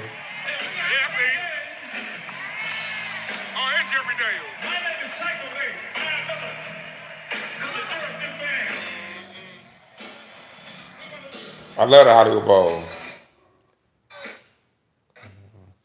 This was George Duke's last time there.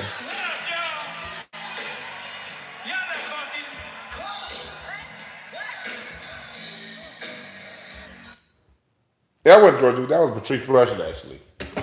Last year's Playboy. I fucking love the Hollywood Bowl. I miss that shit.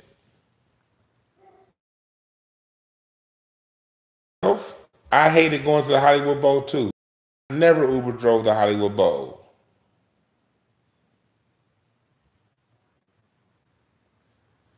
I never drove the Hollywood Bowl. Fuck that. I don't give a fuck what the surge is. Take 2 goddamn hours to get up in and out that bowl. Hollywood Bowl, man, shit. No. This is where me and my wife used to sit when we first started going to the bowl before we started getting box seats.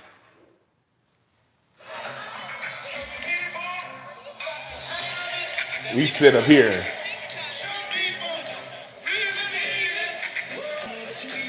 This one was there sitting OJ's. As a matter of fact, this is the night Earth and Fire was there. It was Earth and Fire and the OJ's.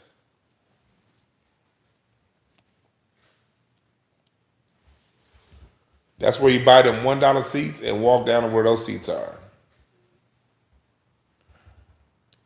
When you go to the Hollywood Bowl, if you can't afford box seats, don't spend $100 on seats. If you can't get a box, don't spend $60 on seats, none of that. Get the cheapest seats up at the top and walk down to section P3, P2, that's what those seats are. They always open.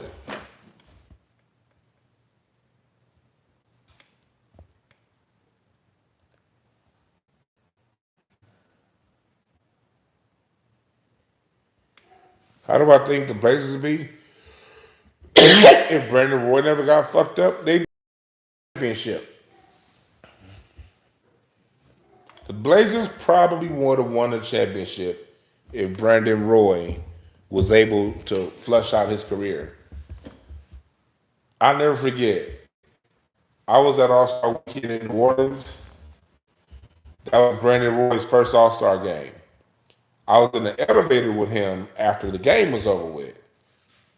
And one of the white dudes in the elevator saw Brandon Roy talk to Kobe. He said, "What did Kobe ask you when he said something to you?" He said, "Kobe told me to shoot every time I get the ball. Fuck these niggas. Get yours." That was my one Brandon Roy experience in the elevator at the Sheraton. Because when the players, usually All-Star Weekend, the players stay at the Sheraton. Sheraton is owned by the Knicks. The Knicks provide the accommodations for All-Star Weekend. Generally. Well, I don't know how it is now. Last All-Star Weekend I went to was about 7 years ago. Generally, All-Star Weekend, the players stay at whatever Sheraton. If the Sheraton is near the arena. If the Sheraton is near the arena. Here in LA, teams usually stay at the Ritz in Marina Del Rey, because that's right by the Clippers practice facility, or they stay at the Beverly Wilshire, the one right next to Rodeo Drive, and where Nike Town used to be. That's generally where teams stay when they play against the Lakers or the Clippers. The Beverly Wilshire or the Ritz-Carlton in Marina Del Rey. But Brandon Roy, yeah, he said Kobe told him shoot every time because it's the All-Star game. You don't ever know if he's going to get one again.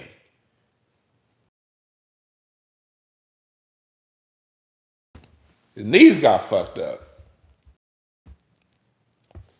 So it's good he took Kobe's advice and went for his. But I think Brandon Roy, I don't think he's been as great as Dwayne Wade. But as shooting guard, I think he would have been overall better than Ray Allen. Not as good as a three-point shooter as Ray Allen, but remember Ray Allen had overall game. Ray Allen wasn't just a three-point shooter. I think Brandon Roy would have been better, somewhere between Ray Allen and Dwayne Wade on the all-time shooting guard list. That's how good I think Brandon Roy could have been. Somewhere under Dwayne Wade, somewhere over Ray Allen. Or right at Ray Allen, which isn't a bad thing at all because Ray Allen was great.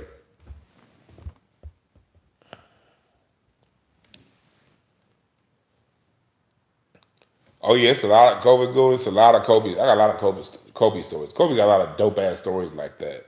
That's why like I never understood the whole media narrative of him being selfish and people not liking him. Kobe was OG in the league, and everybody in the league fucked with Kobe. Now when Kobe was young, it was a different thing because Kobe was like a young, arrogant asshole. But by the time he got to like his seventh season, he matured. He was like a grandfather. He was like a father of the NBA. All the players looked to Kobe as a godfather, including LeBron James. When you listen to the reference other players had for Kobe back when they had to compete against him, it was like no other player because he wouldn't even talk to nobody on the court. He didn't start talking to other NBA players until like as far as off the court. He didn't really start socializing till like his 14th season.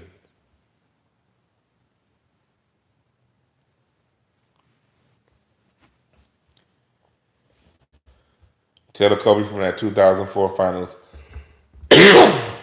man was going to court and balling in the finals at the same time. That whole season, nigga was catching planes, jets from court to games, putting in work.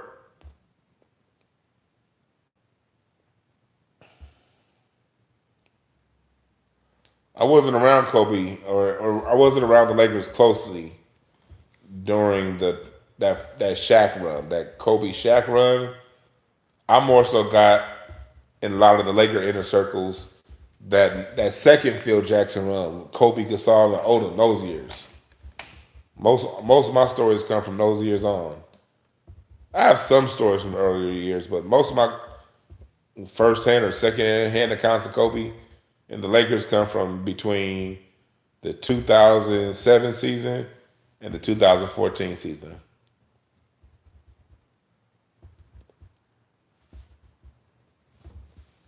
That's why I was there when he smacked up on the Celtics. Game 7.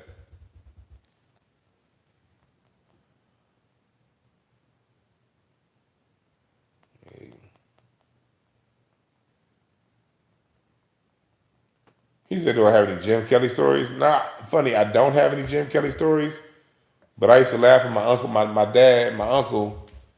They learned karate back in the late 60s and early 70s at Chuck Norris' studio. Chuck Norris used to teach karate out here on Wilshire before he became a big movie star. And my dad went to that studio. But my Uncle Fred, there's a lot of Freds and Dougs in my family.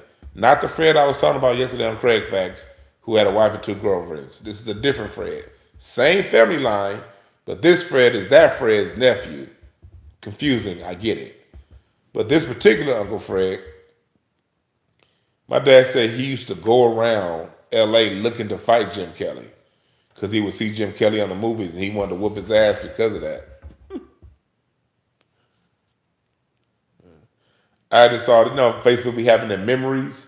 This day, 11 years ago, these are my seats when the Lakers, this is Kevin Durant's first playoff game.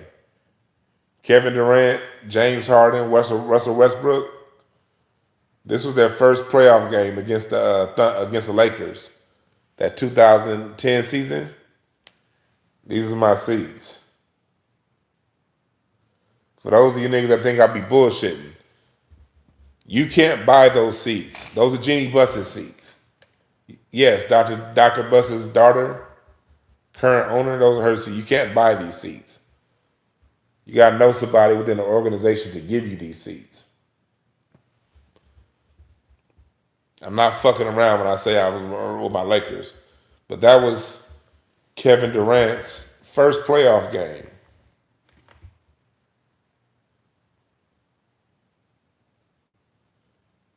Yeah, you cannot buy those seats. They're not for sale. Somebody within the organization has to offer you those seats.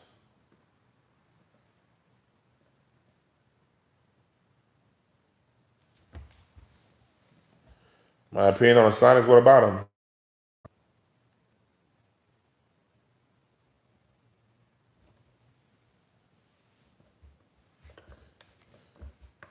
Somebody said Kobe was stupid when it came to black consciousness. So, Kobe was raised in Italy. And he didn't have a fetish for Mexicans.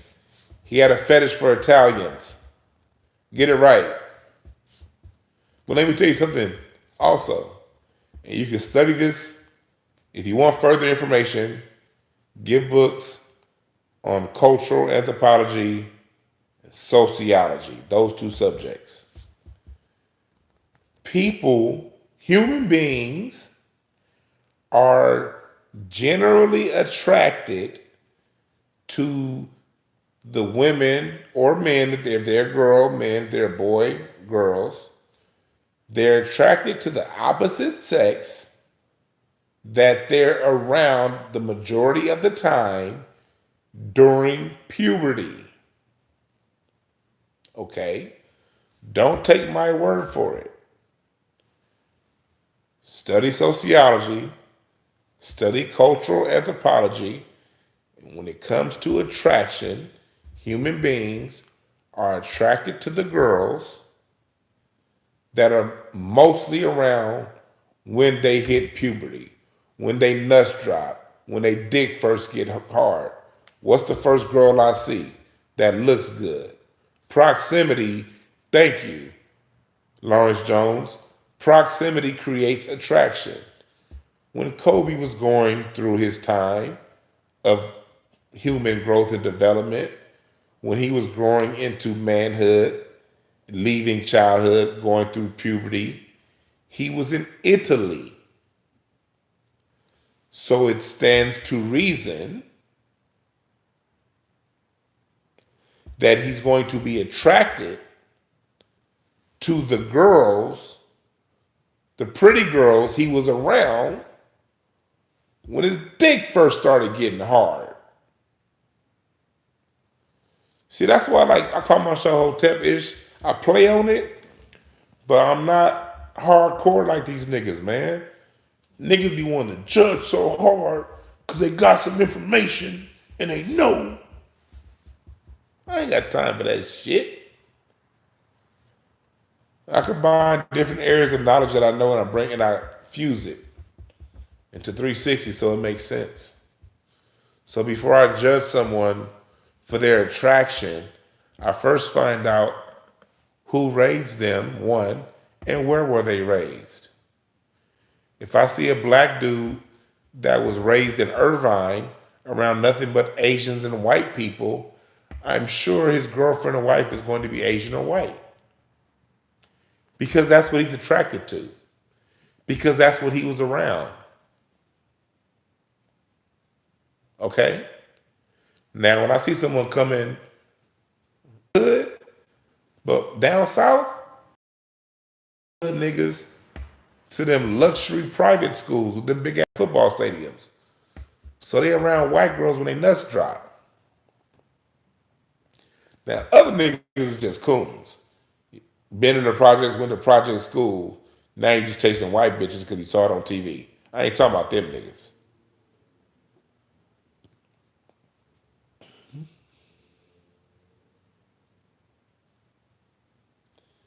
Everybody's not going to be Malcolm X.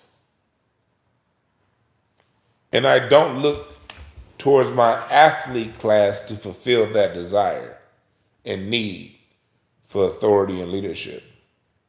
I look at the athlete class as a bunch of niggas that's here to fucking entertain me.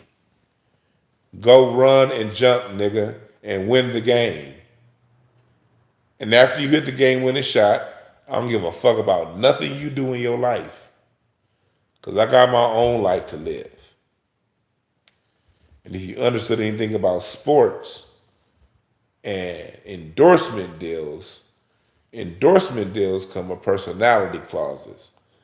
Personality clauses make it to where your publicist has to approve of anything political you're saying. Okay? So even when your favorite athlete of the day says something that you feel is political, nothing that they're saying is ever going to change the status quo or question the status quo. It may say, oh man, they need to arrest the officer that killed Breonna Taylor. Nigga, that's not a political statement. The publicists won't allow them to put out anything that's going to change the status quo or question the status quo. So because your favorite athlete has an NBA publicist at his job, remember, as much as they play basketball, it's still their job. Same reason why you can't get Milton at work is the same reason they can't get Milton at work. Because they're a fucking word.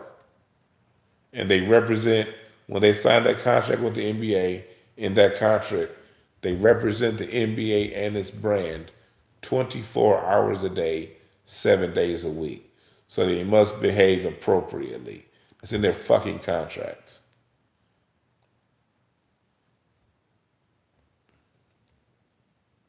And to grow deeper, when they get endorsed, another layer of person will basically tell you you cannot speak for yourself if you want to think. But if you say it, we can not only void this contract, earnings calculated by their projections, which are always hella inflated. So if your favorite athlete of the day does decide to get bold and say what the fuck he want to say,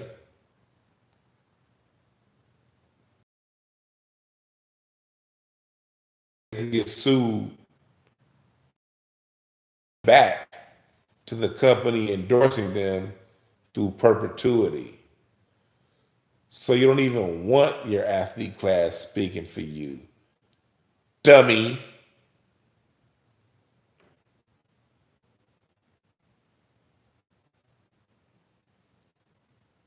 Draymond Green says nothing to ruffle the feathers of the system. He says good things. He says things that I think need to come up. But let him tell the truth and talk about how the NBA is literally a plantation for $40 million slaves.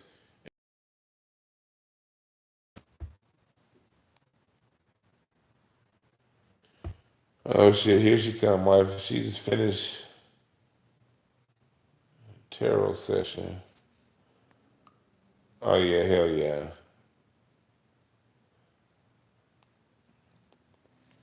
I'm about to go up in the house. It's family time. I don't know when I'll be live with you niggas again, because I'll be at the beach tomorrow on mushrooms. And Sunday's the anniversary, so I'm definitely not going to be with you niggas on Sunday.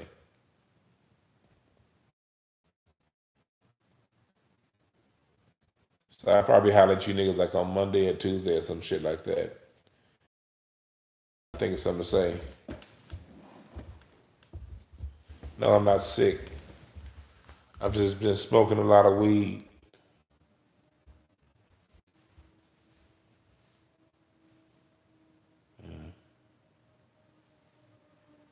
And I wish y'all health and wealth too. In the meantime, getting these hands back in order. You dig? About to hit on this motherfucker again before I go to bed. On this punching bag.